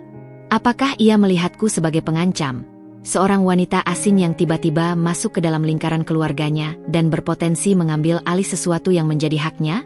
Pertanyaan ini menumbuhkan benih kekhawatiran baru yang mengakar dalam. Kemewahan istana ini terasa seperti sangkar emas yang indah, memenjarakanku dengan kenyamanan. Tetapi bayangan Pangeran Omar adalah jeruji tak kasat mata yang mulai mengintai, mengancam kenyamananku, bahkan mungkin keselamatanku di masa depan. Aku tahu, beradaptasi dengan Sheikh Mansur mungkin akan menjadi tantangan tersendiri, sebuah proses penyesuaian yang mungkin butuh waktu. Tetapi menghadapi permusuhan dari anggota keluarganya sendiri, terutama putra mahkota yang punya pengaruh besar, akan jauh lebih sulit dan mungkin penuh intrik. Ini adalah konflik baru yang harus kuhadapi, bahkan sebelum aku resmi menjadi istri Sheikh Mansur, bahkan sebelum aku sepenuhnya mengerti peran baruku di sini. Aku harus berhati-hati, karena di balik kemewahan ini, ada dinamika keluarga yang rumit yang siap menelanku. Pukul 8 malam, tepat seperti yang dikatakan Fatima, sebuah ketukan lembut namun pasti terdengar di pintu kamarku. Itu adalah Fatima sendiri, berdiri di ambang pintu dengan senyum ramah yang menenangkan. Waktunya makan malam, Nona Aisyah.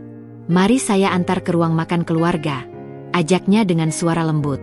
Aku telah mengenakan abaya sederhana berwarna gelap yang disediakan di lemari, menutupi seluruh tubuhku, dan kerudung yang melilit rapi menutupi rambutku. Meski merasa agak kaku dan tidak terbiasa dengan kain tebal ini, aku berusaha untuk terlihat pantas dan tidak canggung. Aku mengikuti Fatima menyusuri lorong-lorong lain yang belum sempat kulihat sepenuhnya. Lorong-lorong ini tampaknya mengarah ke sayap istana yang berbeda, dihiasi dengan lukisan pemandangan gurun dan kaligrafi indah yang menempel di dinding. Akhirnya, kami tiba di sebuah ruang makan yang lebih kecil dari ruang utama penerima tamu, namun tetap terasa mewah dengan sentuhan kehangatan. Meja makan panjang dari kayu solid dengan ukiran rumit, di tengahnya dihiasi rangkaian bunga segar yang semerbak wanginya dan lilin-lilin tinggi yang memancarkan cahaya hangat, menciptakan suasana remang-remang yang intim. Piring-piring porselen putih bersih dengan motif emas sudah tertata rapi, siap menampung hidangan. Sheikh Mansur sudah duduk di salah satu ujung meja, dengan Putri Latifah di sisi kanannya, anggun dalam abaya bermotif. Di sisi kiri Sheikh Mansur, kursi untukku sudah disiapkan, bersebelahan dengannya. Pangeran Omar duduk di seberang Putri Latifah, tepat di hadapanku, menyajikan pemandangan yang tak bisa kuhindari. Begitu aku masuk, mata Pangeran Omar langsung menatapku, tatapan tajam yang tak berubah sejak pertemuan pertama kami di ruang utama. Ada semacam rasa tak suka yang begitu kentara di matanya, membuatku merasa kecil, canggung, dan seolah-olah semua gerak-gerikku sedang dihakimi. "Selamat datang, Aisyah. Silakan duduk," ujar Sheikh Mansur dengan senyum tipisnya yang menenangkan, mengisyaratkan kursi di sampingnya. Aku berjalan dengan hati-hati, berusaha terlihat anggun meski kakiku terasa sedikit lemas dan jantungku berdebar tak karuan. Fatima dengan sigap dan lembut membantu menarik kursiku. Saat aku duduk, para pelayan yang berpakaian seragam hitam putih mulai menyajikan hidangan dengan gerakan luwes dan tanpa suara. Makanan yang dihidangkan sangat beragam dan mewah, sebuah pesta visual dan aromatik. Ada nasi mandi yang mengepul dengan daging domba panggang yang empuk dan harum, berbagai jenis salad segar dengan warna-warni sayuran, roti pipih yang baru dipanggang dengan aroma gandum yang kuat, dan piring-piring berisi lauk pauk khas Arab lainnya seperti tabouleh, hummus, dan baba ghanous. Aku belum pernah melihat hidangan sebanyak ini di meja makan, bahkan di restoran mewah sekalipun. Sheikh Mansur memulai percakapan dengan nada kebapakan. "Bagaimana penerbanganmu, Aisyah? Apakah lancar? Semoga kamu tidak terlalu lelah." "Alhamdulillah, lancar, Sheikh Mansur. Tidak ada kendala berarti. Terima kasih atas sambutan yang luar biasa," jawabku, mencoba membalas dengan sopan dan menahan diri agar suara tidak bergetar. "Baguslah," ia mengangguk, seulas senyum puas menghiasi bibirnya. "Fatima akan membantumu beradaptasi di sini. Jangan sungkan untuk meminta bantuannya. Jika ada yang ingin kamu lakukan atau pelajari, seperti bahasa Arab atau kaligrafi, katakan saja padanya. Aku ingin kamu merasa betah di sini." Putri Latifah menambahkan dengan senyum hangatnya, "Jangan sungkan, Aisyah. Istana ini sangat luas. Banyak fasilitas yang bisa kamu gunakan. Ada perpustakaan yang lengkap, ruang olahraga, bahkan taman-taman tersembunyi yang indah di bagian belakang istana. Kamu bisa menjelajahinya nanti setelah beristirahat." Senyumnya tulus. Ia tampak sungguh-sungguh ingin aku merasa nyaman. Aku mengucapkan terima kasih kepada keduanya, merasa sedikit lebih rileks di tengah keramahan mereka. Namun, suasana nyaman yang baru saja terbentuk mendadak buyar ketika Pangeran Omar akhirnya membuka suara. "Kudengar kau datang dari keluarga sederhana, Nona Aisyah," katanya, suaranya datar, tanpa emosi, namun syarat dengan nada meremehkan yang jelas. Ia melontarkan kalimat itu sambil memotong daging domba dengan santai, seolah kata-katanya hanyalah obrolan biasa. "Pasti sangat mengejutkan bagimu melihat semua ini. Terlalu banyak kilauan. Mungkin? Sulitkah beradaptasi?" Aku terkesiap, sendok di tanganku nyaris jatuh. Pertanyaan itu, meski terkesan biasa dan seolah peduli, memiliki makna tersembunyi yang sangat menusuk. Ia seolah ingin mengingatkanku tentang asal-usulku, tentang hutang yang membawaku ke sini, dan bahwa aku bukanlah bagian dari dunia mereka yang penuh kemewahan sejak lahir. Syekh Mansur dan Putri Latifah tampak sedikit tidak nyaman. Raut wajah mereka berubah. "Omar," tegur Putri Latifah, nadanya lembut tapi tegas, sebuah peringatan agar ia tidak kelewat batas. Syekh Mansur hanya menggelengkan kepala sedikit, lalu menatap Omar dengan tatapan peringatan yang jelas. Namun, Omar seolah tak peduli dengan teguran itu, matanya masih menatapku dengan sorot menantang. Aku menarik napas dalam-dalam, berusaha menjaga ketenangan dan martabatku. Aku tidak boleh terlihat lemah atau terguncang di hadapannya. "Ini adalah ujian pertama." "Benar, Pangeran Omar," kataku, mencoba menjaga nada suaraku agar tetap sopan namun mengandung ketegasan. "Ini memang sangat berbeda dari apa yang saya kenal. Sebuah dunia yang sama sekali baru. Tapi saya percaya, setiap tempat punya keindahan dan tantangannya sendiri. Dan saya akan berusaha beradaptasi. Saya bersyukur atas kesempatan ini." Senyum tipis dan masam melintas di bibir Omar, sebuah cibiran yang tersembunyi. "Tentu saja kau bersyukur," gumamnya, cukup keras hingga aku bisa mendengarnya, seolah sengaja ingin aku mendengarnya. "Tidak setiap hari seseorang bisa melunasi utangnya dengan cara seperti ini, kan? Dengan menikah demi uang." Kata-katanya seperti tamparan keras di wajahku, jauh lebih menyakitkan dari sekadar kata-kata meremehkan. Darahku berdesir panas, amarah mulai membuncah, namun aku memaksa diriku untuk tetap tenang, mengendalikan setiap emosi. Aku tidak bisa membiarkan amarah menguasai dan merusak suasana. Syekh Mansur melihat perubahan ekspresiku, dan dengan cepat ia mengalihkan pembicaraan, memotong ketegangan yang menyelimuti meja makan. "Omar, bagaimana proyek kilang minyak baru di Dubai? Apakah sudah ada perkembangan signifikan dari laporan terakhirmu?" Omar langsung mengubah ekspresinya menjadi lebih formal, menjelaskan detail bisnisnya kepada sang ayah dengan nada yang jauh lebih profesional. Sepanjang sisa makan malam, aku berusaha mengabaikannya, memusatkan perhatian pada Syekh Mansur dan Putri Latifah. Aku berbicara sesekali dengan mereka, yang berusaha keras menciptakan suasana yang lebih hangat dan mencairkan suasana. Namun, hantaman dingin dari Pangeran Omar telah memberikan gambaran jelas tentang konflik yang akan kuhadapi di istana ini. Ia adalah gunung es yang siap menghantam, dan aku harus mencari cara untuk menavigasinya, atau tenggelam dalam kebenciannya yang nyata. Konflik ini, ku sadari, akan menjadi salah satu ujian terberatku di sini. Hari-hari berikutnya di Istana Al-Hamad adalah perpaduan yang membingungkan antara kekaguman yang nyaris tak masuk akal dan kecemasan yang terus-menerus menggerogoti. Aku berusaha keras untuk beradaptasi dengan ritme kehidupan baru yang serba teratur dan mewah ini. Pagi hari, setelah salat subuh yang sunyi di kamarku, aku sering menghabiskan waktu di balkon, menikmati udara pagi gurun yang sejuk dan kering sebelum matahari terbit membakar langit dengan warna jingga keemasan. Aku akan memandang jauh ke arah kota Riyadh yang perlahan terbangun, merasakan betapa kecilnya diriku di tengah hamparan gurun pasir yang luas ini. Kemudian, aku akan bergabung dengan Fatima untuk sarapan di ruang makan yang lebih kecil. Fatima adalah sosok yang luar biasa sabar dan penuh pengertian. Ia tidak hanya membantuku memahami adat istiadat dan etika yang berlaku di istana, tetapi juga dengan sabar memberikan pelajaran singkat tentang bahasa Arab dasar, tentang silsilah keluarga Syekh Mansur yang panjang dan terhormat, dan seluk-beluk setiap sudut istana. Ia bahkan memberiku peta dena istana yang terperinci dan menjelaskan fungsi setiap ruangan, dari ruang tamu formal yang jarang digunakan hingga area pribadi yang tersembunyi. Syekh Mansur memiliki jadwal yang sangat padat, Nona Aisyah. Jelas Fatima suatu pagi saat kami berjalan-jalan di taman istana. Ia sering bertemu dengan para menteri, pengusaha besar, atau tamu negara penting. Waktunya banyak dihabiskan untuk urusan kerajaan dan bisnisnya. Tapi ia selalu meluangkan waktu untuk makan siang dan makan malam bersama keluarga di istana jika tidak ada agenda penting di luar. Interaksiku dengan Syekh Mansur semakin sering dan terasa lebih akrab, terutama saat makan bersama. Ia selalu bersikap ramah, tenang, dan menunjukkan perhatian yang tulus padaku. Ia sering menanyakan bagaimana perasaanku, apakah aku merasa nyaman di istana, dan apakah ada hal yang ingin kulakukan atau pelajari.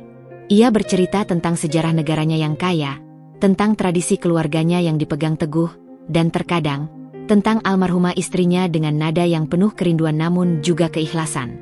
Dari cerita-cerita dan tindakannya, aku bisa merasakan bahwa ia adalah pria yang bijaksana, dengan hati yang lapang, jiwa yang agung, namun juga menyimpan kesepian mendalam di balik kemegahannya.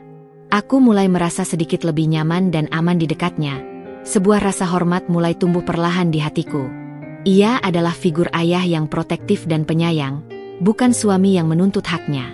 Namun, keberadaan Pangeran Omar adalah ganjalan yang tak bisa diabaikan, sebuah duri dalam daging yang selalu mengusik. Ia jarang terlihat di istana, selalu disibukkan dengan perjalanan bisnis ke luar negeri yang tak berkesudahan.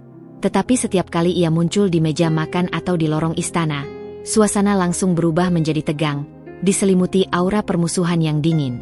Ia tidak pernah melewatkan kesempatan untuk melontarkan komentar sinis yang halus, atau tatapan meremehkan yang membuatku merasa seperti penyusup tak diundang. Aku mencoba mengabaikannya, membalas dengan senyuman tipis atau jawaban singkat yang sopan, tetapi hatiku selalu bergetar dan berdesir setiap kali ia membuka mulut. Suatu siang yang terik, saat aku sedang membaca buku tentang sejarah Arab di perpustakaan istana yang luas dan sejuk, Pangeran Omar tiba-tiba masuk. Suara langkah sepatunya yang berat di lantai marmer membuatku terkesiap. Ia tampak sedikit terkejut melihatku di sana, seolah kehadiranku di tempat itu adalah anomali. "Oh, jadi kau juga suka membaca, Nona Aisyah?" Tanyanya dengan nada yang sulit ditebak, setengah meremehkan, setengah menyelidik, seperti ular yang siap mematuk. "Ya, Pangeran," jawabku singkat, dengan cepat menutup buku yang sedang kubaca, seolah menyembunyikan sesuatu. Aku memegang buku itu erat di tanganku. Ia mendekat, langkahnya pelan dan mengancam, mengambil sebuah buku tua dari rak di dekatku, dan menatapku lagi dengan sorot mata yang dingin menusuk. Ayahku sangat menghargai wanita yang berpendidikan dan memiliki kecerdasan. Tapi biasanya, wanita-wanita yang datang ke sini demi harta tidak terlalu peduli dengan ilmu pengetahuan. Mereka hanya peduli pada berlian dan kemewahan. Kata-katanya sungguh menusuk ulu hatiku, menuduhku secara terang-terangan sebagai pemburu harta yang licik. Amarahku mulai naik, membakar dalam dadaku, tetapi aku menahannya mati-matian, memaksa diriku untuk tetap tenang. "Saya datang ke sini atas dasar kesepakatan, Pangeran Omar," kataku, berusaha menjaga nada suaraku agar tetap sopan namun mengandung ketegasan yang tak terbantahkan. "Dan saya tidak berniat mengambil apapun yang bukan hak saya. Saya hanya ingin menghormati perjanjian itu dan menjalankan peran saya dengan baik. Saya tidak serendah yang Anda kira." Ia tertawa sinis, suara tawanya kering dan dingin, membuat bulu kuduku meremang. "Perjanjian? Atau penyelamat dari lilitan utang? Jangan munafik, Nona Aisyah. Aku tahu mengapa kau di sini. Aku tahu latar belakangmu. Dan aku tidak akan membiarkanmu merusak nama baik keluargaku atau memanfaatkan ayahku yang sudah tua dan terlalu baik hati ini." Suaranya meninggi, namun masih terkontrol, penuh ancaman terselubung. Jantungku berdebar kencang, berdentum keras di telingaku. Ini adalah kali pertama ia mengungkapkan permusuhannya secara terang-terangan, tanpa basa-basi. Aku merasa direndahkan, dituduh dengan kejam, seolah harga diriku diinjak-injak. "Saya tidak akan merusak apapun," balasku, berusaha agar suaraku tidak bergetar dan terdengar lemah. "Dan saya tidak memanfaatkan siapapun. Saya hanya menjalankan takdir saya, dan memenuhi janji yang telah saya buat." "Takdir?" Ia mendengus lagi, ekspresinya penuh jijik. "Aku akan mengawasimu, Nona Aisyah. Setiap gerak-gerikmu, setiap tindakanmu. Jangan berpikir kau bisa bermain-main di istana ini. Ia kemudian berbalik dan meninggalkan perpustakaan dengan langkah-langkah berat, meninggalkan aku dalam keheningan yang menyesakkan, dengan dada yang terasa sesak oleh amarah, rasa sakit, dan ketakutan. Kata-katanya bergema di benakku, menciptakan bayangan gelap yang kian pekat di balik kemewahan istana ini. Konflik dengan Pangeran Omar bukan lagi sekadar tatapan dingin atau komentar sinis di meja makan. Kini, ia adalah intrik terbuka, sebuah ancaman yang nyata dan pribadi. Aku tahu, hidupku di istana ini tidak akan semudah yang kubayangkan. Aku harus berhati-hati, karena di balik dinding-dinding emas ini, ada musuh dalam selimut yang siap menyerangku kapan saja, kapanpun ia melihat celah. Ini adalah pertarungan yang harus kumulai, demi martabatku dan demi kelangsungan hidupku di tempat asing ini. 2 minggu setelah kedatanganku di Riyadh, sebuah rentang waktu yang terasa begitu singkat namun juga sangat panjang, tiba waktunya untuk akad nikah. Pernikahan itu dilangsungkan secara sederhana namun hikmat di sebuah mushola pribadi yang terletak di dalam kompleks istana. Sebuah ruangan yang didesain minimalis namun elegan, dengan mihrab berukiran halus dan wangi kasturi yang samar. Aku mengenakan gaun pengantin sederhana berwarna putih gading, berdesain longgar dan tertutup sesuai syariat, lengkap dengan jilbab yang serasi dan sedikit berbordir. Gaun itu indah, terbuat dari sutra halus yang terasa lembut di kulit, namun ironisnya terasa seperti kain kafan yang perlahan membungkus jiwaku. Tak ada hiruk-pikuk keramaian pesta, tak ada senyum riang keluarga besar yang hadir, hanya beberapa kerabat dekat Syekh Mansur yang sudah cukup berumur, ditambah Fahad, Fatima, dan beberapa staf penting istana yang bertindak sebagai saksi. Ibu tidak bisa hadir. Tentu saja, jarak dan biaya adalah penghalang yang tak bisa kutembus. Kehadiran Putri Latifah terasa menenangkan. Senyum tipisnya memberiku sedikit kekuatan di tengah kegugupan. Sementara Pangeran Omar, ia ada di sana, di barisan paling depan. Namun matanya tetap dingin, bahkan lebih dingin dan menusuk dari biasanya. Tatapannya mencerca, seolah menghakimi setiap hela napasku. Prosesi akad nikah berjalan cepat, mengikuti tradisi dan syariat Islam yang ketat. Seorang kadi yang karismatik memimpin upacara, membacakan ayat-ayat suci Al-Quran dan wejangan pernikahan dalam bahasa Arab yang tak ku mengerti sepenuhnya, namun nada bicaranya menenangkan. Syekh Mansur duduk di hadapanku, wajahnya tenang dan khusyuk, sesekali melirikku dengan tatapan lembut. Saat tiba giliranku untuk mengucapkan ijab kabul, suaraku nyaris tak keluar, tenggorokanku tercekat, jantungku berdebar tak karuan, berdentum keras di telinga. Namun, demi ibu, demi janji yang telah kuucapkan, demi rumah kami yang telah terselamatkan, aku memaksakan diri. Aku mengumpulkan seluruh keberanianku. Saya terima nikahnya Syekh Mansur Al-Hamad bin Abdulaziz Al-Saud dengan mahar yang telah disebutkan dan disepakati. Ucapku dalam bahasa Arab yang telah kuhafalkan dari Fatima, meski dengan lidah yang kaku dan pengucapan yang sedikit gugup. Rasanya hampa, tanpa getaran cinta yang kudamba, hanya sebuah pengorbanan yang kubungkus rapi. Dan dengan itu, aku resmi menjadi istri Syekh Mansur. Seorang istri dari Sultan Arab yang jauh lebih tua, dengan status yang kini telah berubah drastis. Aku merasakan sebuah ikatan yang baru saja terukir, sebuah takdir baru yang kini mengikatku, namun bukan karena cinta, melainkan karena kewajiban yang besar. Syekh Mansur menoleh kepadaku, mengulas senyum tipis yang tulus, dan mengucapkan doa singkat dalam bahasa Arab, seolah memberkatiku. Tak ada sentuhan fisik, tak ada ciuman di dahi yang biasa dilakukan pengantin baru. Hanya sebuah anggukan dan tatapan yang penuh rasa terima kasih, rasa hormat, dan mungkin sedikit kelegaan dari pihaknya. Setelah upacara singkat, ada sesi ramah tamah yang sangat formal. Putri Latifah mendekatiku dengan senyum hangat, memelukku singkat namun tulus. "Selamat, Aisyah. Semoga kamu bahagia di sini, dan bisa menjadi penyejuk hati ayahku," bisiknya. Beberapa kerabat lain juga mengucapkan selamat dengan sopan, namun tak ada kehangatan yang mendalam, tak ada obrolan santai. Mereka semua sangat sopan, namun ada sekat tak terlihat yang memisahkan kami, sebuah tembok tinggi yang dibangun oleh perbedaan latar belakang dan status. Aku merasa seperti objek tontonan, bukan bagian dari mereka. Pangeran Omar adalah satu-satunya yang tidak mendekat untuk mengucapkan selamat. Ia hanya berdiri di sudut ruangan, menyilangkan tangan di dada, memandangku dengan tatapan yang penuh perhitungan dan kecurigaan. Seolah ia sedang mengamati sebuah pertandingan yang baru saja dimulai, dan aku adalah lawan yang harus ia taklukkan atau singkirkan. Aku menunduk, menghindari tatapannya, merasakan hawa dingin yang terpancar darinya.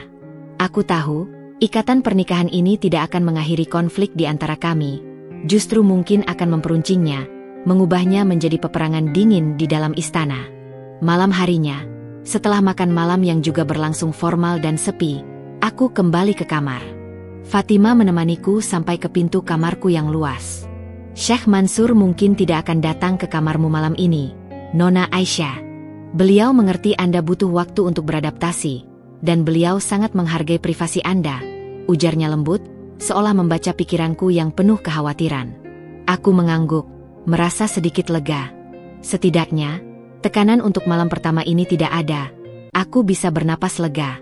Aku masuk ke kamar, berganti pakaian dengan baju tidur yang longgar dan nyaman, kemudian duduk di tepi ranjang yang empuk. Kamar yang megah ini terasa begitu dingin dan sunyi, lebih dari sebelumnya. Aku berjalan ke balkon, membuka pintu kaca gesernya, dan menatap langit malam Riyadh yang bertaburan bintang, begitu jelas dan indah, sangat berbeda dari langit Jakarta yang selalu terang oleh polusi cahaya. Bintang-bintang itu terasa begitu dekat, namun juga begitu jauh, bagaikan harapan yang tak tergapai. Aku adalah seorang istri sekarang. Istri seorang sultan. Sebuah status yang tinggi, kemewahan yang tak terbayangkan mengelilingiku. Namun di sisi lain, sebuah pernikahan yang hampa dari cinta dan gairah yang kurindukan. Aku menarik selimut tebal berbahan beludru, meringkuk sendirian di ranjang super besar itu. Ada rasa kosong yang menguasai. Sebuah kesepian yang menusuk hingga ke tulang, membuatku merasa lebih rapuh dari sebelumnya.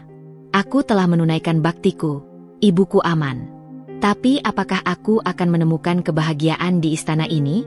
Atau apakah aku akan selamanya hidup dalam kemewahan yang sunyi, di bawah bayangan intrik dan permusuhan Pangeran Omar yang terus mengintai? Pertanyaan-pertanyaan itu kembali menghantuiku, seiring malam pengantin yang berlalu dalam keheningan yang panjang, hanya diiringi detak jantungku sendiri. Minggu-minggu pertama setelah akad nikah berlalu dengan rutinitas yang teratur dan nyaris monoton.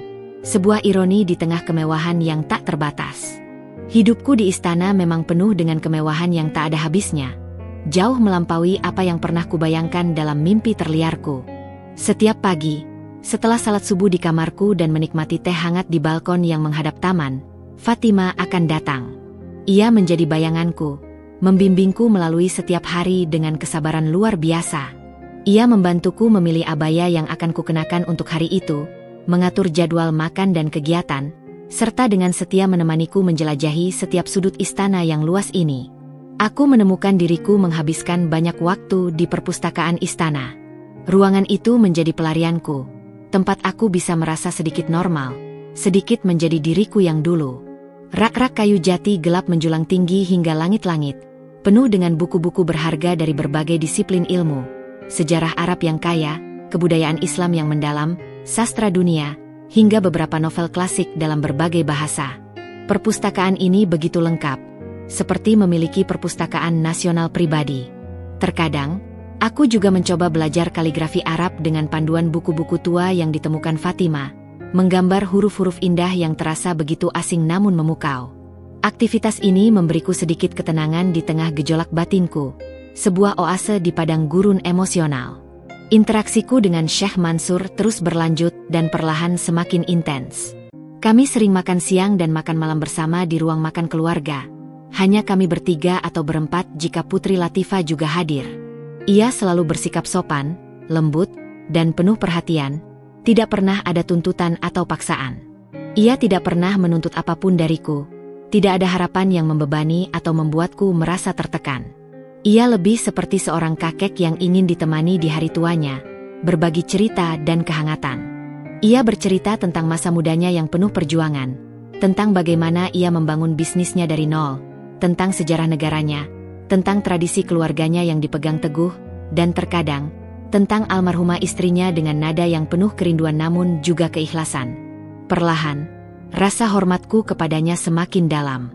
Ia adalah pria yang baik, bijaksana, dan berhati mulia, meski kami terikat dalam pernikahan yang tidak dilandasi cinta romantis. Putri Latifah juga sangat baik kepadaku.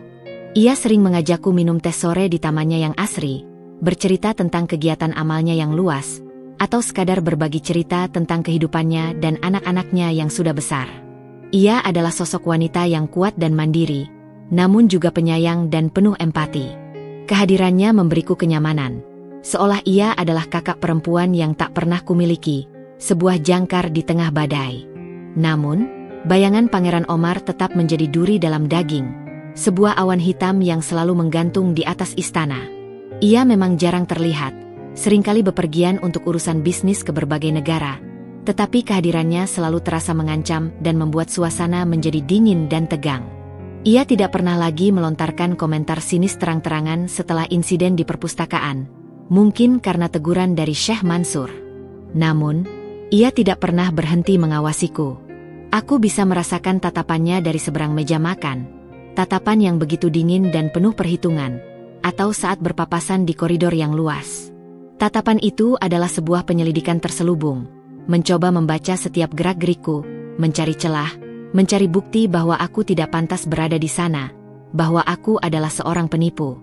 Suatu sore, saat aku sedang asyik melukis sketsa pemandangan taman di salah satu sudut taman yang sepi, jauh dari keramaian istana, aku merasakan ada seseorang di dekatku. Ada hembusan angin tipis yang membawa aroma maskulin. Ketika menoleh, Pangeran Omar berdiri tak jauh dariku, mengamati dari balik rumpun pohon palem, wajahnya tanpa ekspresi.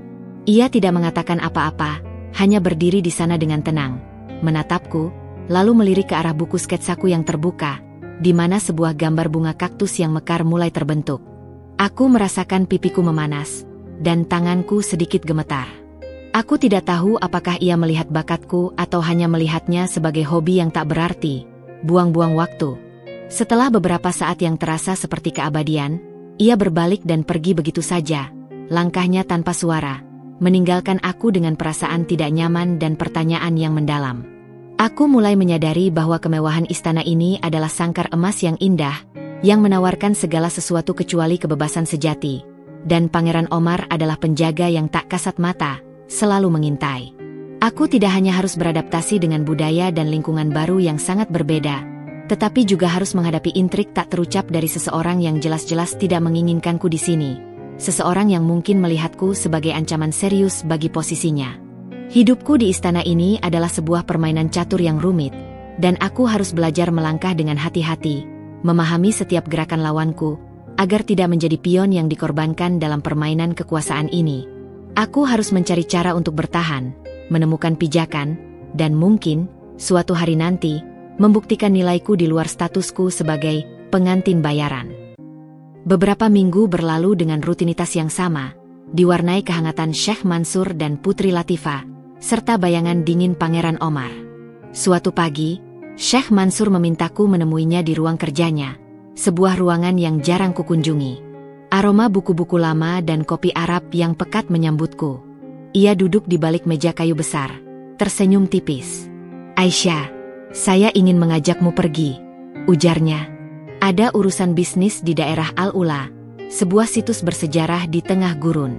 Biasanya saya jarang mengajak siapapun, tapi kali ini, saya merasa akan menyenangkan jika ada yang menemaniku." Aku sedikit terkejut. Bepergian keluar istana adalah sesuatu yang jarang kulakukan, apalagi ke gurun. "Tentu, Syekh Mansur." Dengan senang hati, jawabku, menyembunyikan rasa penasaran dan sedikit cemas. Aku penasaran dengan Al-Ula, yang pernah kubaca di buku-buku sejarah sebagai tempat yang penuh misteri. "Bagus. Kita akan pergi besok pagi. Fahad akan menyiapkan semuanya," katanya. Ia kemudian menjelaskan sedikit tentang Al-Ula, tentang situs kuno Hegra yang merupakan peninggalan Nabatea, kota yang terukir di tebing batu pasir. Matanya berbinar saat bercerita, menunjukkan kecintaannya pada sejarah dan warisan bangsanya. Keesokan harinya, pagi-pagi sekali, kami berangkat. Mobil mewah yang sama membawaku ke bandara pribadi istana. Di sana, sebuah jet pribadi sudah menunggu. Aku takjub. Pengalaman ini adalah kemewahan yang sama sekali baru bagiku. Syekh Mansur, Fatima, dan Fahad adalah rombongan kecil kami. Namun, saat aku melangkah masuk ke dalam jet, jantungku mencelos. Pangeran Omar sudah duduk di dalam, di salah satu kursi mewah, menatapku dengan ekspresi datar yang familiar. Ia tidak mengatakan apa-apa, hanya sedikit mengangkat alis. Omar akan ikut serta dalam perjalanan ini, Aisyah, kata Syekh Mansur, seolah membaca keterkejutanku. Ada beberapa hal penting yang harus kami diskusikan terkait proyek di sana. Perjalanan yang tadinya kupikir akan menjadi kesempatan untuk lebih dekat dengan Syekh Mansur, kini terasa mencekam. Kehadiran Omar seperti awan gelap yang menaungi. Selama penerbangan, ia sibuk dengan laptopnya, sesekali berbicara dengan ayahnya tentang bisnis dengan nada serius. Aku hanya bisa duduk diam, mencoba mengabaikan kehadirannya, tetapi setiap gerakannya, setiap bisikan suaranya, terasa mengintimidasi. Setibanya di Al-Ula, pemandangannya sungguh menakjubkan. Formasi batuan merah yang menjulang tinggi, ukiran-ukiran kuno di tebing, dan hamparan gurun yang luas menciptakan lanskap yang dramatis dan spiritual. Syekh Mansur tampak sangat bersemangat. Ia menunjuk ke berbagai situs, menjelaskan sejarahnya dengan antusias. Kami menginap di sebuah resort mewah yang menyatu dengan alam gurun, dengan vila-vila pribadi yang menakjubkan. Hari pertama diisi dengan kunjungan ke situs-situs arkeologi. Syekh Mansur dan Omar sibuk berbicara tentang investasi dan rencana pengembangan wisata di sana. Aku mengamati mereka dari kejauhan. Omar tampak sangat kompeten dalam urusan bisnis, berbicara dengan para ahli dan investor dengan percaya diri. Ia adalah pewaris sejati kerajaan bisnis ayahnya. Hal itu membuatku semakin merasa kecil di samping mereka. Aku hanya seorang pengamat, seorang pengantin yang tidak memiliki peran apapun. Pada sore hari, Syekh Mansur merasa sedikit lelah setelah berkeliling di bawah terik matahari. "Kalian bisa melanjutkan tanpa saya," katanya pada Omar. "Aisyah, jika kamu ingin melihat-lihat lagi, Omar bisa menemanimu. Ia tahu jalan di sini." Omar menoleh padaku, ekspresinya masih dingin. "Jika Nona Aisyah tidak keberatan." Aku menelan ludah. Ini adalah kesempatan yang aneh, untuk berdua saja dengan Pangeran Omar di tengah gurun. Hatiku campur aduk antara cemas dan penasaran. "Tidak, Pangeran. Saya tidak keberatan," jawabku, mencoba terdengar mantap. Syekh Mansur tersenyum. "Bagus. Kalian berdua bisa melihat lebih banyak. Hati-hati ya." Saat Syekh Mansur kembali ke villa, meninggalkan kami berdua, keheningan yang canggung menyelimuti. Gurun yang luas di sekeliling kami tiba-tiba terasa begitu besar, begitu menakutkan, seperti panggung kosong tempat drama yang belum tahu akan seperti apa akan dimainkan.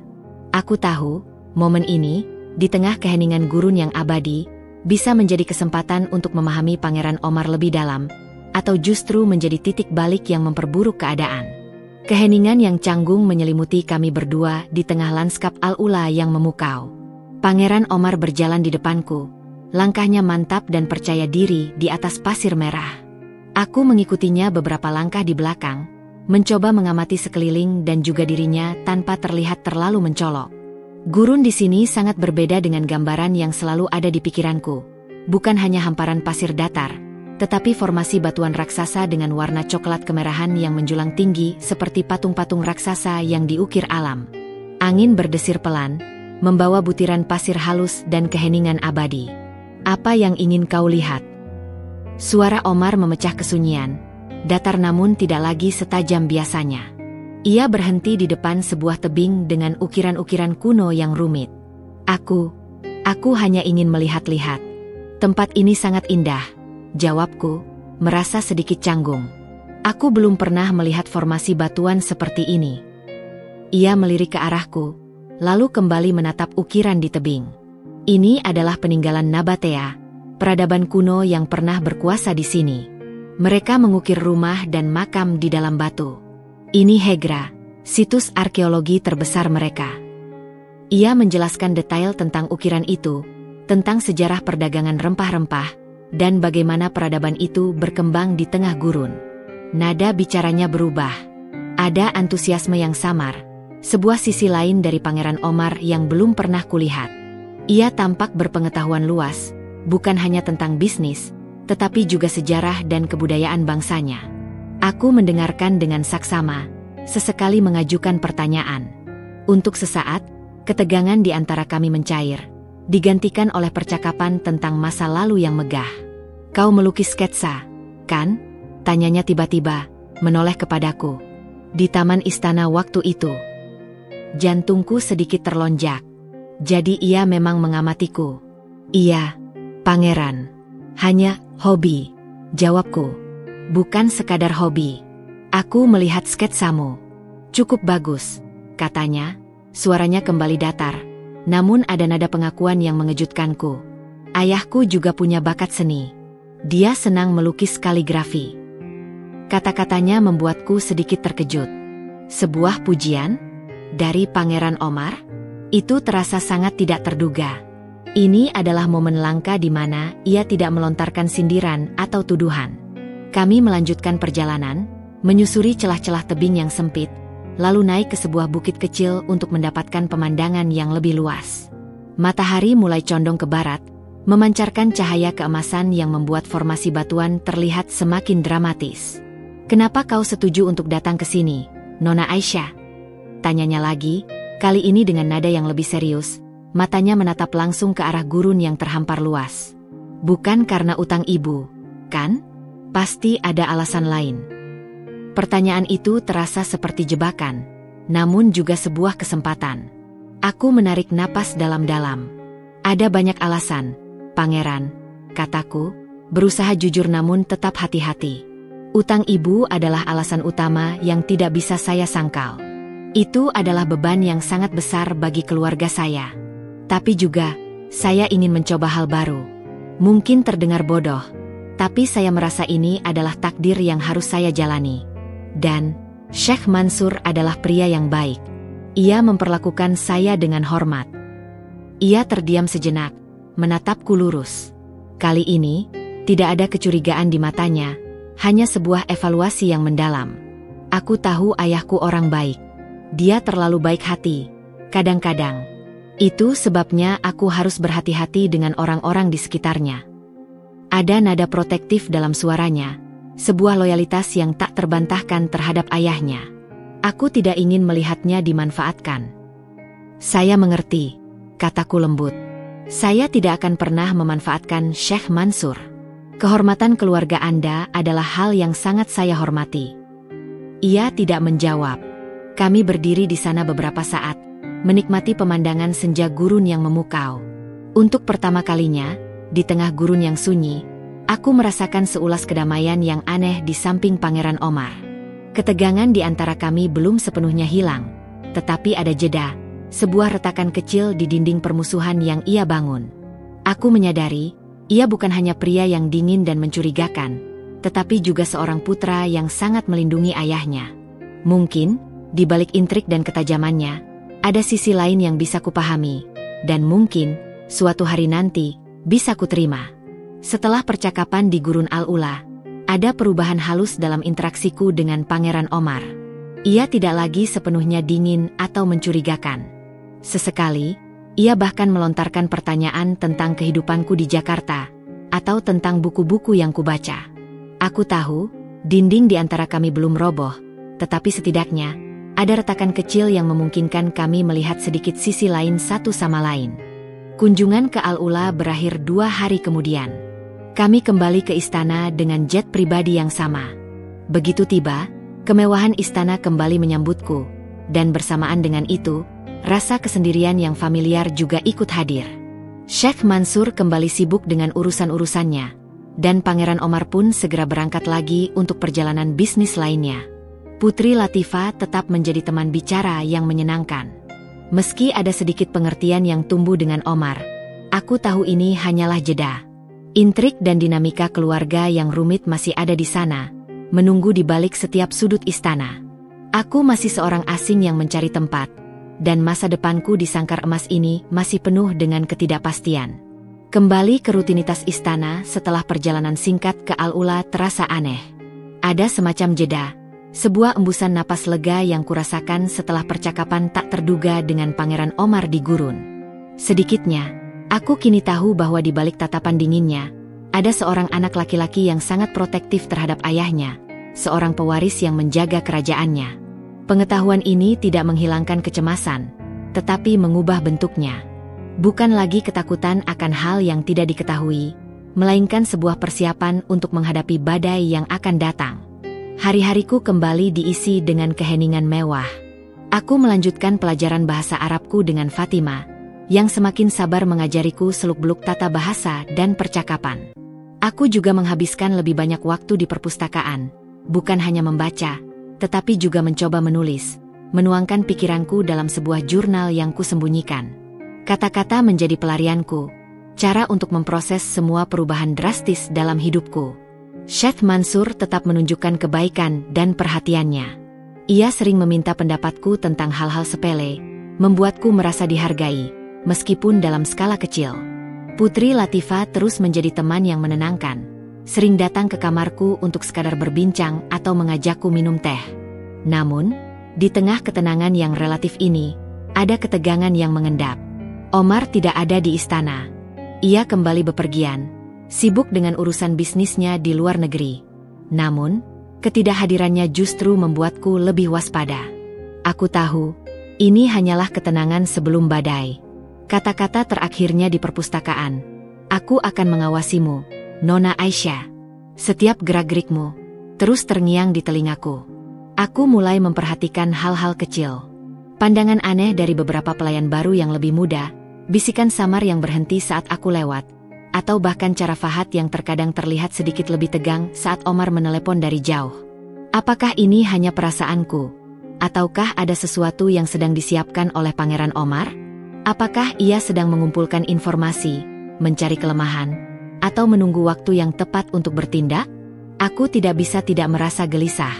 Malam-malam kulewati dengan memikirkan kemungkinan terburuk. Apa yang bisa ia lakukan?